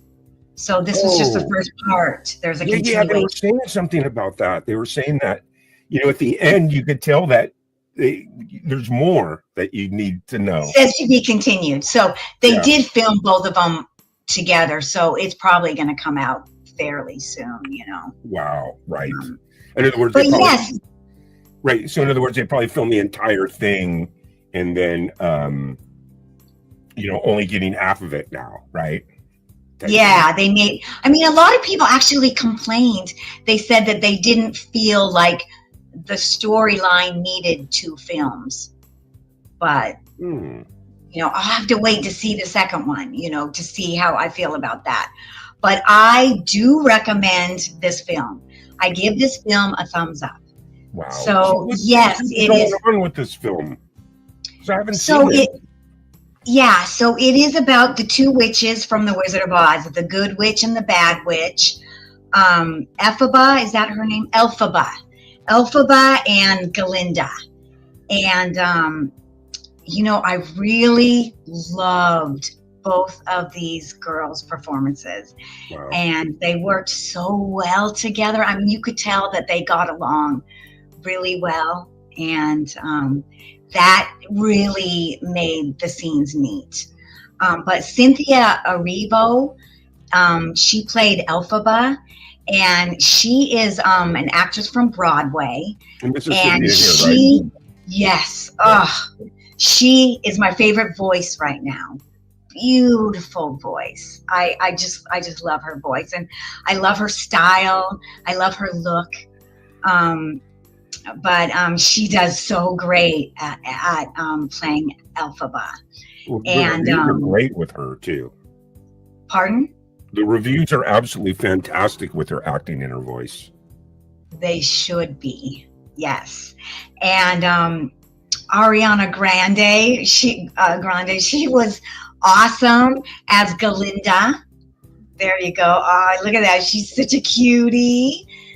And I love that the storyline, the girls start out meeting each other at what is called Shiz University in Oz.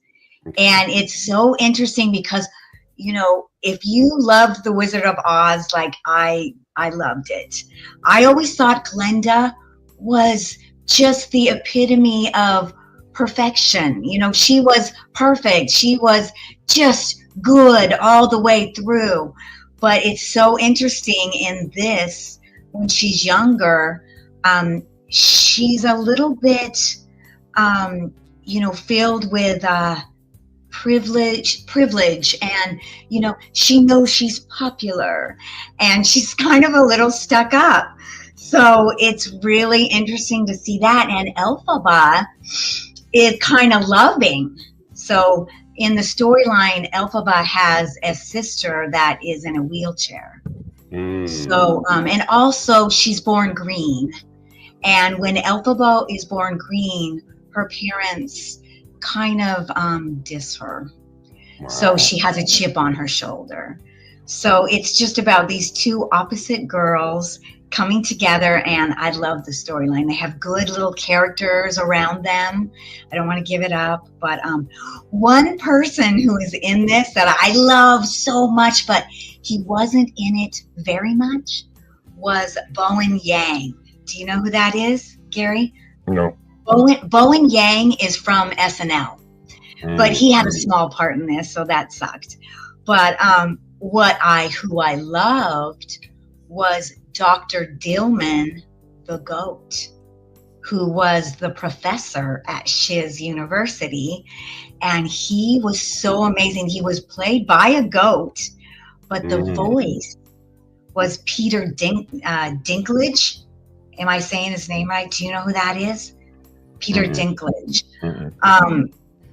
I think I do have a picture of him. He is amazing.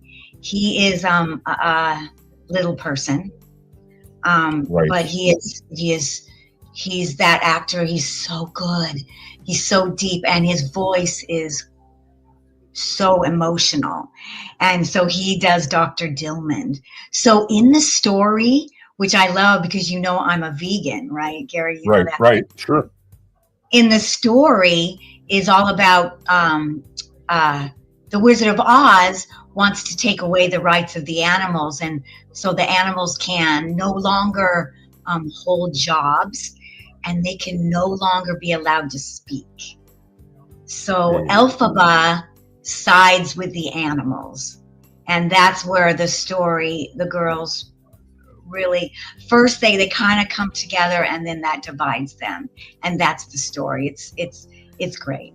Right. We're going to dabble more. We are going to dabble more into this, but first, look at Bizzle 420 is in there. Hi, KJ. Look at that. Pardon?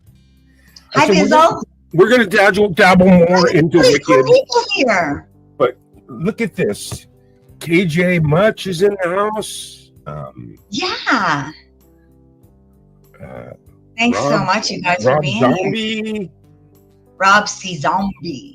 Wow. Zombie. Thank you for joining us. We are doing a Wicked movie review. So basically, what you're telling me is these are the Wicked Wits of the East and the West, and they're young. They know each other. They go to the same academy. They both kind of have some things to work through. Both of them, yeah. Yeah, it's really good. It's a story of how they really come together and then come apart. Oh wow, they come apart. Yes, that's right. They There's do, a prince involved. So yeah. Oh, and the other really fun thing is he's not in it a whole lot, but right there, the wizard, Jeff Goldblum plays the wizard. So the Wizard of Oz actually makes an appearance in the movie? Yes. Interesting. Yes, he does. And you know, we have to think back to the original Wizard of Oz. The wizard, he's not such a great guy, we have to remember, right? Okay. So yeah, I highly recommend it. Yes. So are they like in the land of Oz while all this is happening? Are they? Yes. Okay, so it's all in the land of Oz, and I thought when I saw it that it would be CG and it would all be, yes. But they went to England on a whole. They built the whole set, and it's amazing. It's amazing set. It's beautiful. Yeah. Well, there you go. That's all real. Yeah, that's funny that you say that because I did look into it a little. I haven't seen the movie, but what I did hear is that because you know me, I'm not like a big CGI guy, especially when it's massive. Like when I went and saw Aquaman, I just, epileptic seizure type thing. It's all CGI land. This was different. They built and went to pre-existing sites, right? And built all these extravagant sets and then use CGI to extend and in England they already have this kind of they already have this set built up, and then they just built it up more, but they have this whole area in England that is all and then I guess they built this train. What's this train thing all about? Yeah, isn't that beautiful? That's the train that actually goes to the Wizard of Oz. Goes to his. It's almost like a stadium. Yeah, isn't that amazing? It's huge. It's huge in England. Yeah. Now, see, I like that because I like real. I like the Godzilla in the rubber suit versus the CGI Godzilla. So when they do stuff like this for me, I really enjoy it because it makes it more epic, just like they did in these big epic movies like Cleopatra and this and that. You know what I mean? Right. Yeah. And that's why it is that's why I love it, that it did, stay true to the old film. And what the other thing I want to say is that what I just love is if you pay attention, they drop all these Easter eggs, and it's so fun. Little things about, like Elphaba and her getting wet, and what other things? The naming of the yellow brick road. Oh, you learn And, different things about yes, exactly. why the yellow brick road. How the yellow brick road came to be. Now, what And about the Lollipop Gang? Do they mention anything about that? you know what, Gary? They do not. The Lollipop kids, the Lollipop Gang is not in it. I thought Or I maybe love the that about the background. Wizards of the Lollipop Gang. I know. They were so great, weren't Yeah. they? They're Maybe all in the next one we learn. Maybe in part 2 we learn about the Lollipop Gang. But look at That's this, true. Look at this set. Look at that thing. Yeah.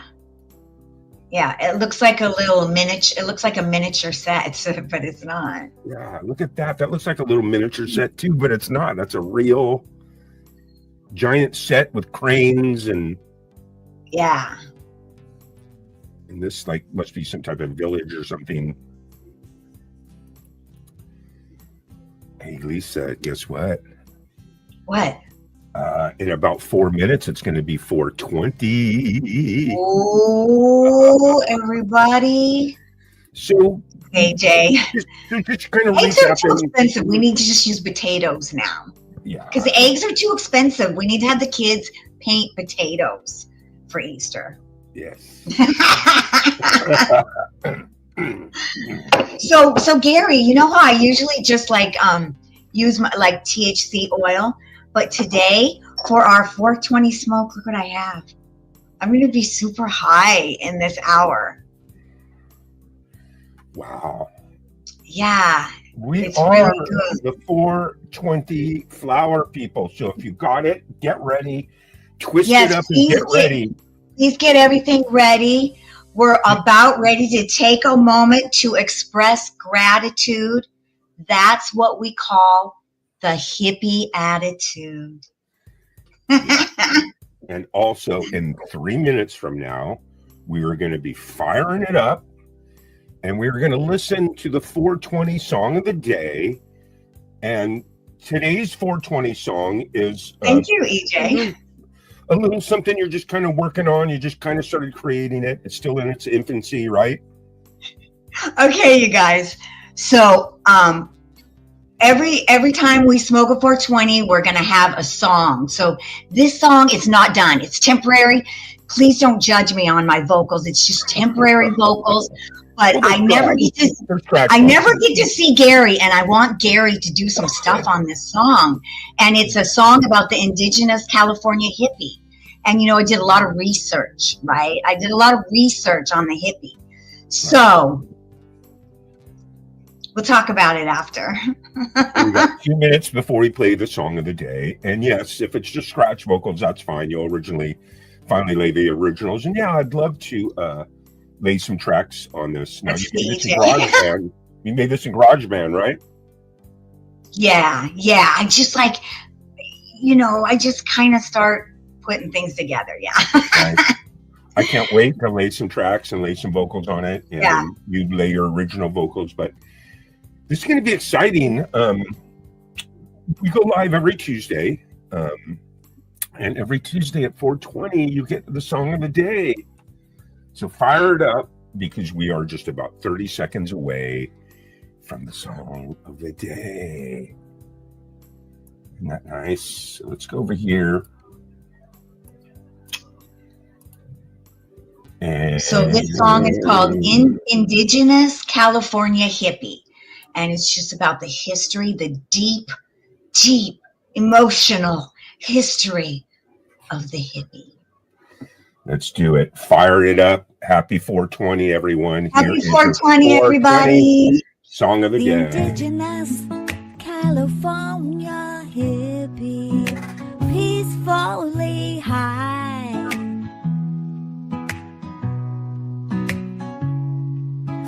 Loving with their long hair flowing, they run in tribes.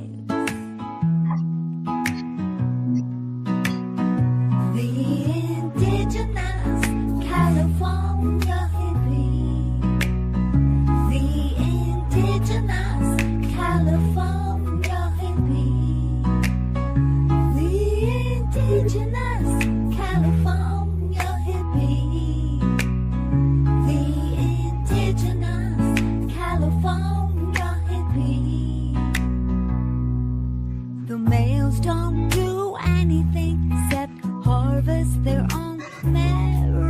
marijuana.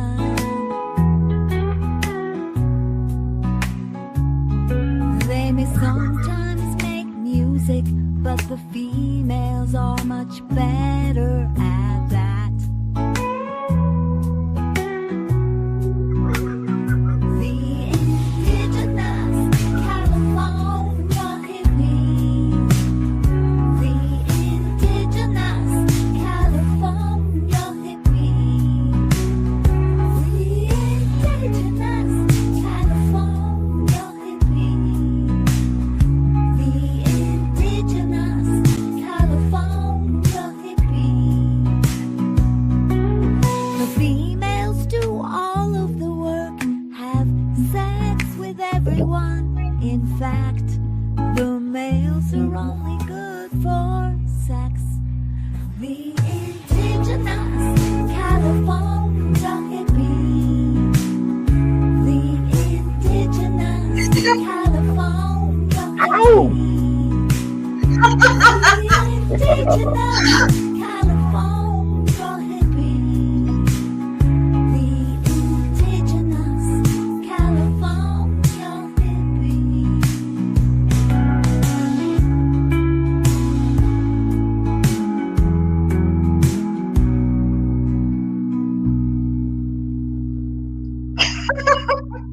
Nice. Nice. I'm not sure I if thought I maybe you could do the vocals. Listen, I thought maybe you could do the vocals and, bump up the part where, the males are only good for sex. right. And growing the weed. Okay, you guys, that was a joke. But I do want Gary to do this joke song with me. I think it would be funny. It'll be awesome. I can't wait. You could put some extra, additional guitar and additional, Right. and I think it would be funny. It would be like, I want to do so I'm trying to talk Gary into doing like this duo, like a SNL duo thing with me. And I think my name would be like Sunny Daze, Daze. And I'm trying to think of a good name for Gary, but I can only think of Benny. So if you guys can think of a good hippie name for Gary. But I want us to be like this traveling duo that we go to elementary schools and we teach them about the California hippie, the indigenous California hippie. And we have all these completely inappropriate songs. Right. What do you think, Gary? All the men are good for is growing the weed, and all the women are good for is smoking all the weed. I love it. That's terrific. That's terrific. Yes. But the 420 song of the day, that was absolutely a blast. Can't wait till next Tuesday to find out what the 420 song is. It'll be a real one, okay? Or a video or something, but we always have a something 420 when we do our 420 share. Well, Because that's what it's all about, us coming together and, sharing a moment, us flower people, us hippies. But the other thing I forgot to say, the main reason why I wrote that funny song just a couple days ago is because on Facebook, a girl that I used to know, she's a really conservative, right? She is my friend, but we don't really talk that much. But I put something on my Facebook about me being a hippie, and she wrote me a message saying, you should never try to brand yourself as a hippie because the male the male hippies only grow marijuana and the female hippies only have sex with everyone. And I laughed so hard. What a nice person you have. I was crying. I laughed so hard. And I sent her a bunch of laughy emojis, and she didn't send me anything back. Oh, man. Yeah. Facebook's, there's a lot of champions on Facebook, but that's what kind of conservative people don't like me. So that was your inspiration, right? What? That was your inspiration. That was my inspiration because it made me laugh so much that, what I'm feeling good about is that I'm getting back into my comedy. There for a while, I was just, I don't know what happened to me, but like the last couple months, I've been just like, I don't know, like frozen with my comedy. Well, Now I'm feeling it again, so that's good. yeah, we know how brutal stand-up can be, It's Right, or even like doing, skits. That's yeah. yeah. Well, I'll tell you what, let's take time to get over here and check out who is hanging out with us. Let's do Once that. again, Shelley, thanks for hanging out. Looks like your phone's working. Hallelujah. We're glad Good, to Shelley. That's good. That's good. and then of course. Thank you, Kristen. I hope that's Yeah. laughy on the song. Yes. And See, I told you I was going to do a girl song for us. Kristen says new moon energy. New Okay, moon. good. I love it. So what does that mean? Does that mean I should maybe that mean that there's good energy around me and if I try something, I'll succeed? Finally.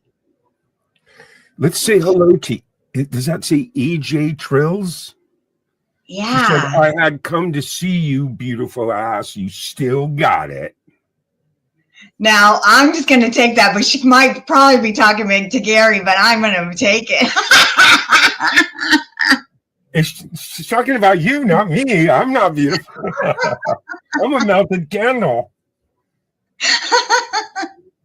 And look at KJ Much, Bizzle 420. Yeah, I'm. That's so nice. Everyone's here. That's so cool. Yeah, thanks for hanging Hope out with us. everyone's talking with us. We're here actually live and in person every Tuesday at 4:00 Pacific.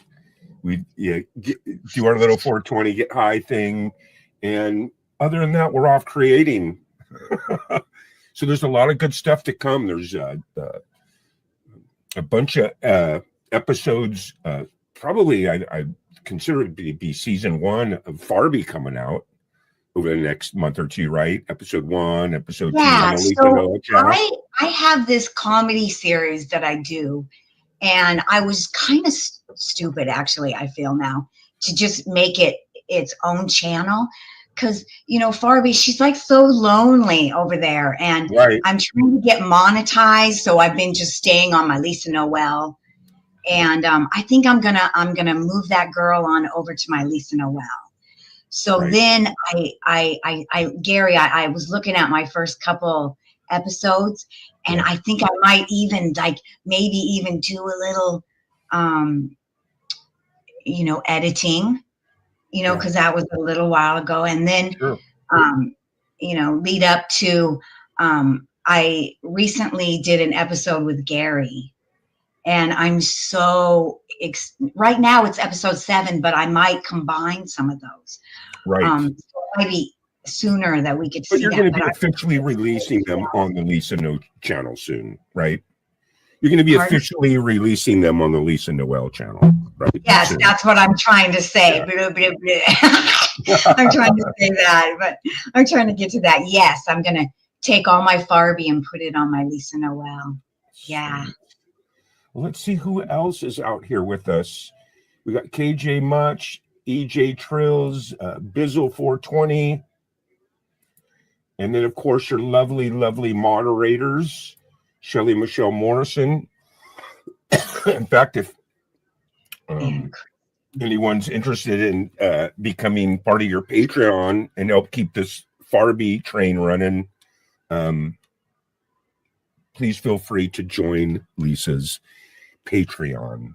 The links are in the description box. Thank you, At least Gary. they should be. I get all The shy. moderators can put it up. And then also Kristen Kruger is also another one of our lovely 420. Yeah, Kristen is so cool. She's definitely a flower woman, flower power woman. Yes. Yeah. And I like that that song, that 420 song is really catchy though, man. Because just like Really? Do you like it? we're all free to be who we want to be, man. You know? That's yeah. And the other songs are more like that, you know. Yeah. And that's what it being a flower person is all about, really. Yeah. You know. Okay, so we're gonna shift. We're all different, man. Yeah. And that's how it should be. you know. Exactly. We're all who we want to be, just like the song says. I love that. You know, song. the interesting thing is, you know, I do get a lot of flack from conservatives.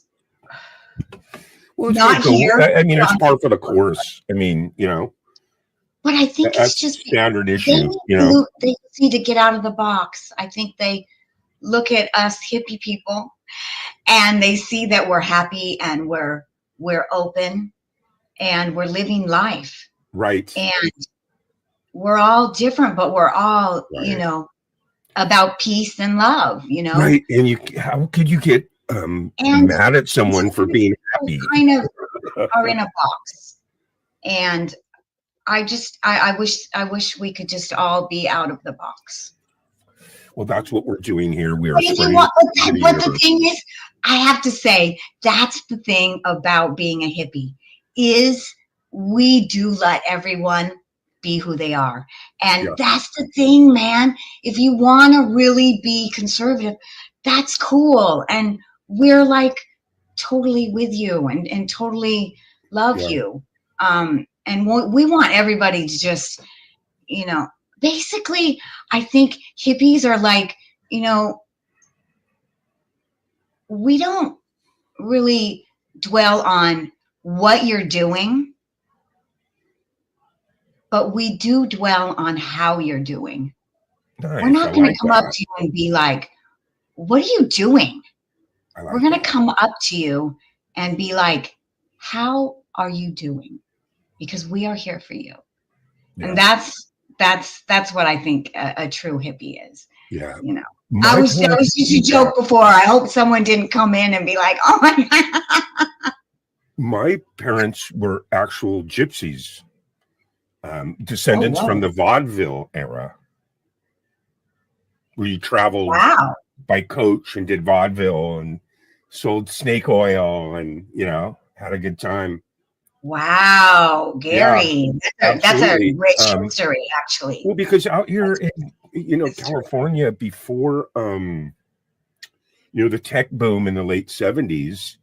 So, you know, 20, 30, 40, 50 years earlier, it was just beautiful, nothing but orchard. Cherries, apples, every fruit, apricots, Lemons. everything you can Yeah. ever imagine. And people were able, believe it or not, to just live off that. They lived off the land and they traveled and they just ate the fruit and, you know, anyway. Gypsy, hipsy, right? There's gypsy soul, baby. Okay, I'm going to flip the script on you. I want to talk about the Oscars because we did the Wicked review. Now, at the Oscars, wasn't there a movie that just won all the awards or something? Well, there is, and it was an independent film too. It was Anora. Have you seen it, Gary? No, I haven't Yeah. at all. I haven't even heard That's of it. it, Anora. Can you believe that? I haven't even heard of it, Lisa. Yeah. So this girl right here, Mikey Madison, won the Oscar for the best actress Okay. in Anora, and I saw that. I have recently seen Anora. And that's her Now, name. what I say about character? Anora? Go ahead. That's the name of the movie, is the name of the character. The name, yes, that is the name of the character. And first, before I say anything about it, I give this movie a thumbs up. I Okay, loved well, I it. can't wait to find out what it's about. Loved it. It's about a stripper and an Oh, I'm escort. liking that. All right. So this is Nora, but she doesn't like anyone to call her Nora. Call her Annie. She goes by Annie.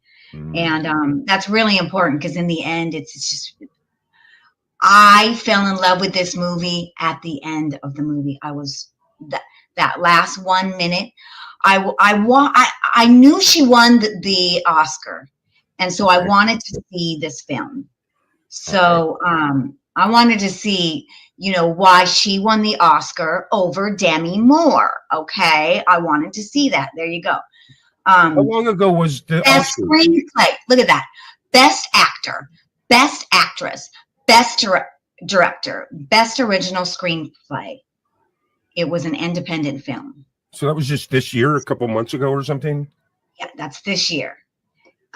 So the film is she's a 23-year-old in New Jersey, a 23-year-old stripper Okay. and sometimes escort.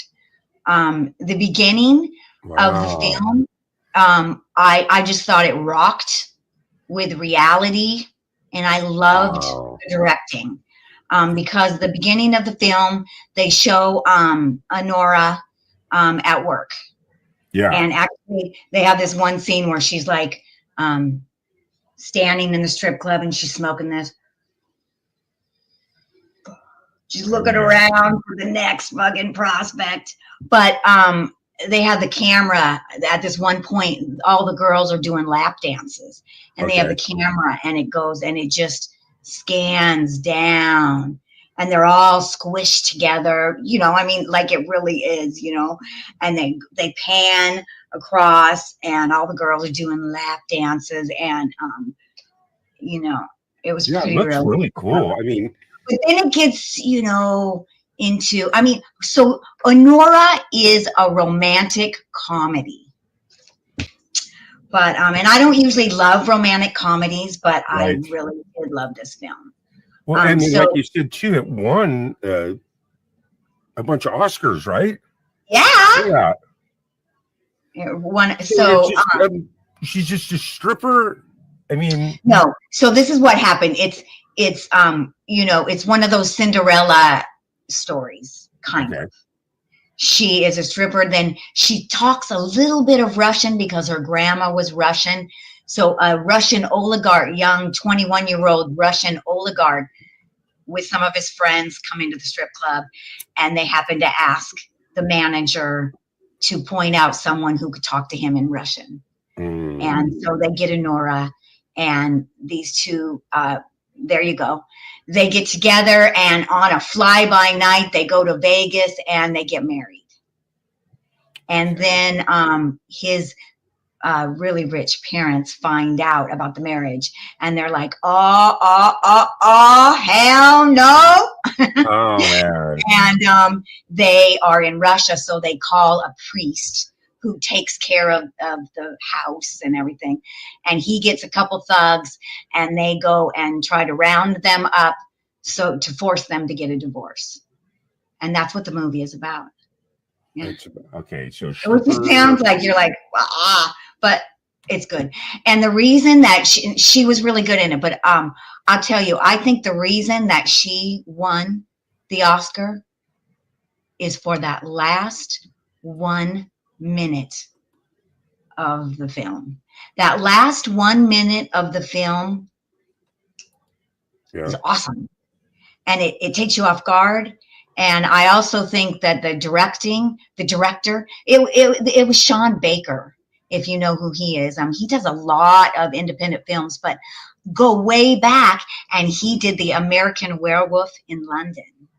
So he's been around for a while, but after that, he just did independent films, and all his independent films are about sex workers. So then now he's at Honora, so he got everything right. He got everything right. So the sex worker finds Prince Charming. What? The sex worker finds Prince Charming? Yeah, but then it doesn't go so well. It doesn't go so well. Yeah. Wow, that's awesome. So yeah, so I recommend both those films, Honora and Wicked. So Wicked, I only paid I paid $6 to rent Wicked, and then Honora was free on something. I can't remember which one. You just gotta look around, and then you just gotta see where you can find them. But yeah. Yeah, I'm definitely going to look for the Sonora movie because, And like I you know, said, I if don't you know. weren't here- I've never even heard of it, and it looks like a lot of new faces too, right? so Mikey Madison is a new face, but so the last thing that she's really, I'm so happy for her because the last thing she did, she didn't have any words, but a big impact. She was in Once Upon a Time in Hollywood with Brad Pitt, and I love that that. Once Upon a Time in Hollywood was about the Manson family, and Oh, so she was in that? and so she played just one of the Manson girls at the very end in the Yeah, pool scene. yeah, So she got all crazy, and that probably helped her get audition for this one. yeah. That's where I'd seen her. So, Yes. yeah. Wow, that's awesome. so yeah. So you definitely recommend both of these movies, I right? definitely recommend both of these movies, Wicked and Anora. And if you weren't here before, like a couple times before, I highly recommended Substance with Demi Moore, and she was up for an Oscar. Yeah, we did that on a stream. She lost The to Substance movie. Yeah. Yeah, the Awesome. Substance movie's really good, and that was also a independent film. Like who said, independent films can definitely be amazing. Absolutely, Kristen. I think that's why the Oscars and Hollywood is really noticing that, and it's also a better moneymaker. If you know, I mean, if you're going to spend 200, I would say $100 million on a film, you have to make all that money back. So independent films, I think, are like getting a thumbs up in Hollywood right now because we're having problems in Hollywood. Things are kind of tough. People are going other places to shoot, so we are losing all the business here in Hollywood, and it sucks. Yeah. Right, and not only that, I noticed a big difference in, and maybe I'm wrong, but just the quality, the angles from these Netflix and Prime, and you go watch all these things that are produced by them, series, not just reruns that they're playing of different stuff. It's a lot different than the actual Hollywood Lionsgate films, or you know what I mean? Yeah, but you can tell they're making them a lot less expensive. Making the stuff. I think they are now. Yeah. And I think that's a good thing, to be honest with you. I think it's a good thing because then you spread the money around and you can make more films. You can hire more people. You can, write many more films about different subjects. And, I found it interesting that they kind of snubbed those kind of big films this year, like Denzel Washington in I'm sorry, what is that, Spartacus? I hate those guys. The Spartacus one or whatever, that he was up and he didn't win anything.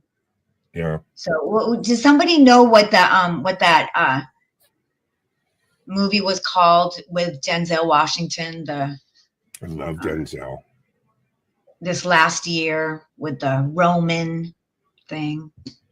I keep calling it Spartacus in my head, and I know it's not Spartacus. I'd love to do Take another hit, Lisa. I love Denzel Washington. I'd love to do like a Denzel marathon, so many. I worked with Denzel. Nice. I think my favorite movie of his is a movie called Fences. He's not cool. He's not cool. But I do like his acting. Yeah. Have you seen that movie Fences? Where he plays like a 1940s trash working for the is that from a play? Trash man, in the 40s in Detroit or something. No, I would like to see that. I think that's from a play.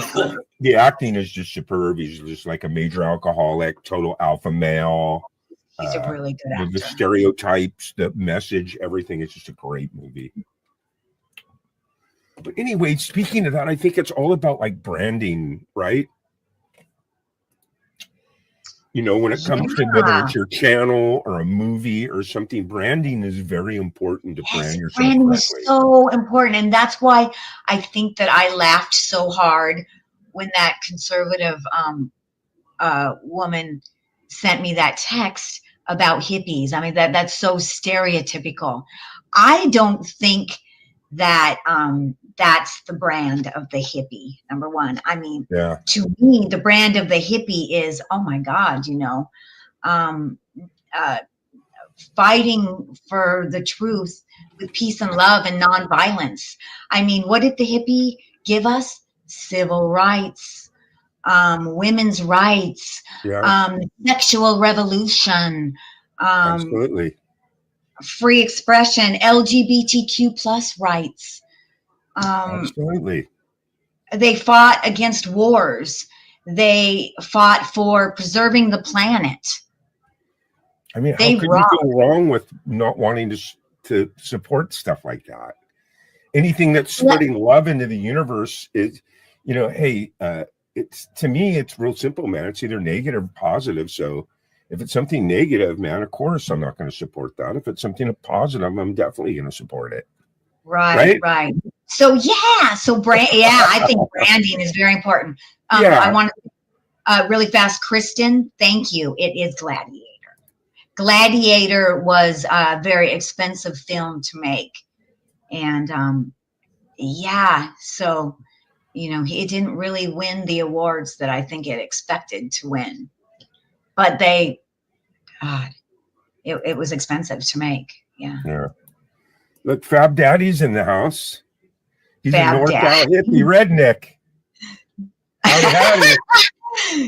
No, Northern California. You're a California person. And that's what's so nice, you know. It's just that that same theme, Lisa. You get to be who you want to be.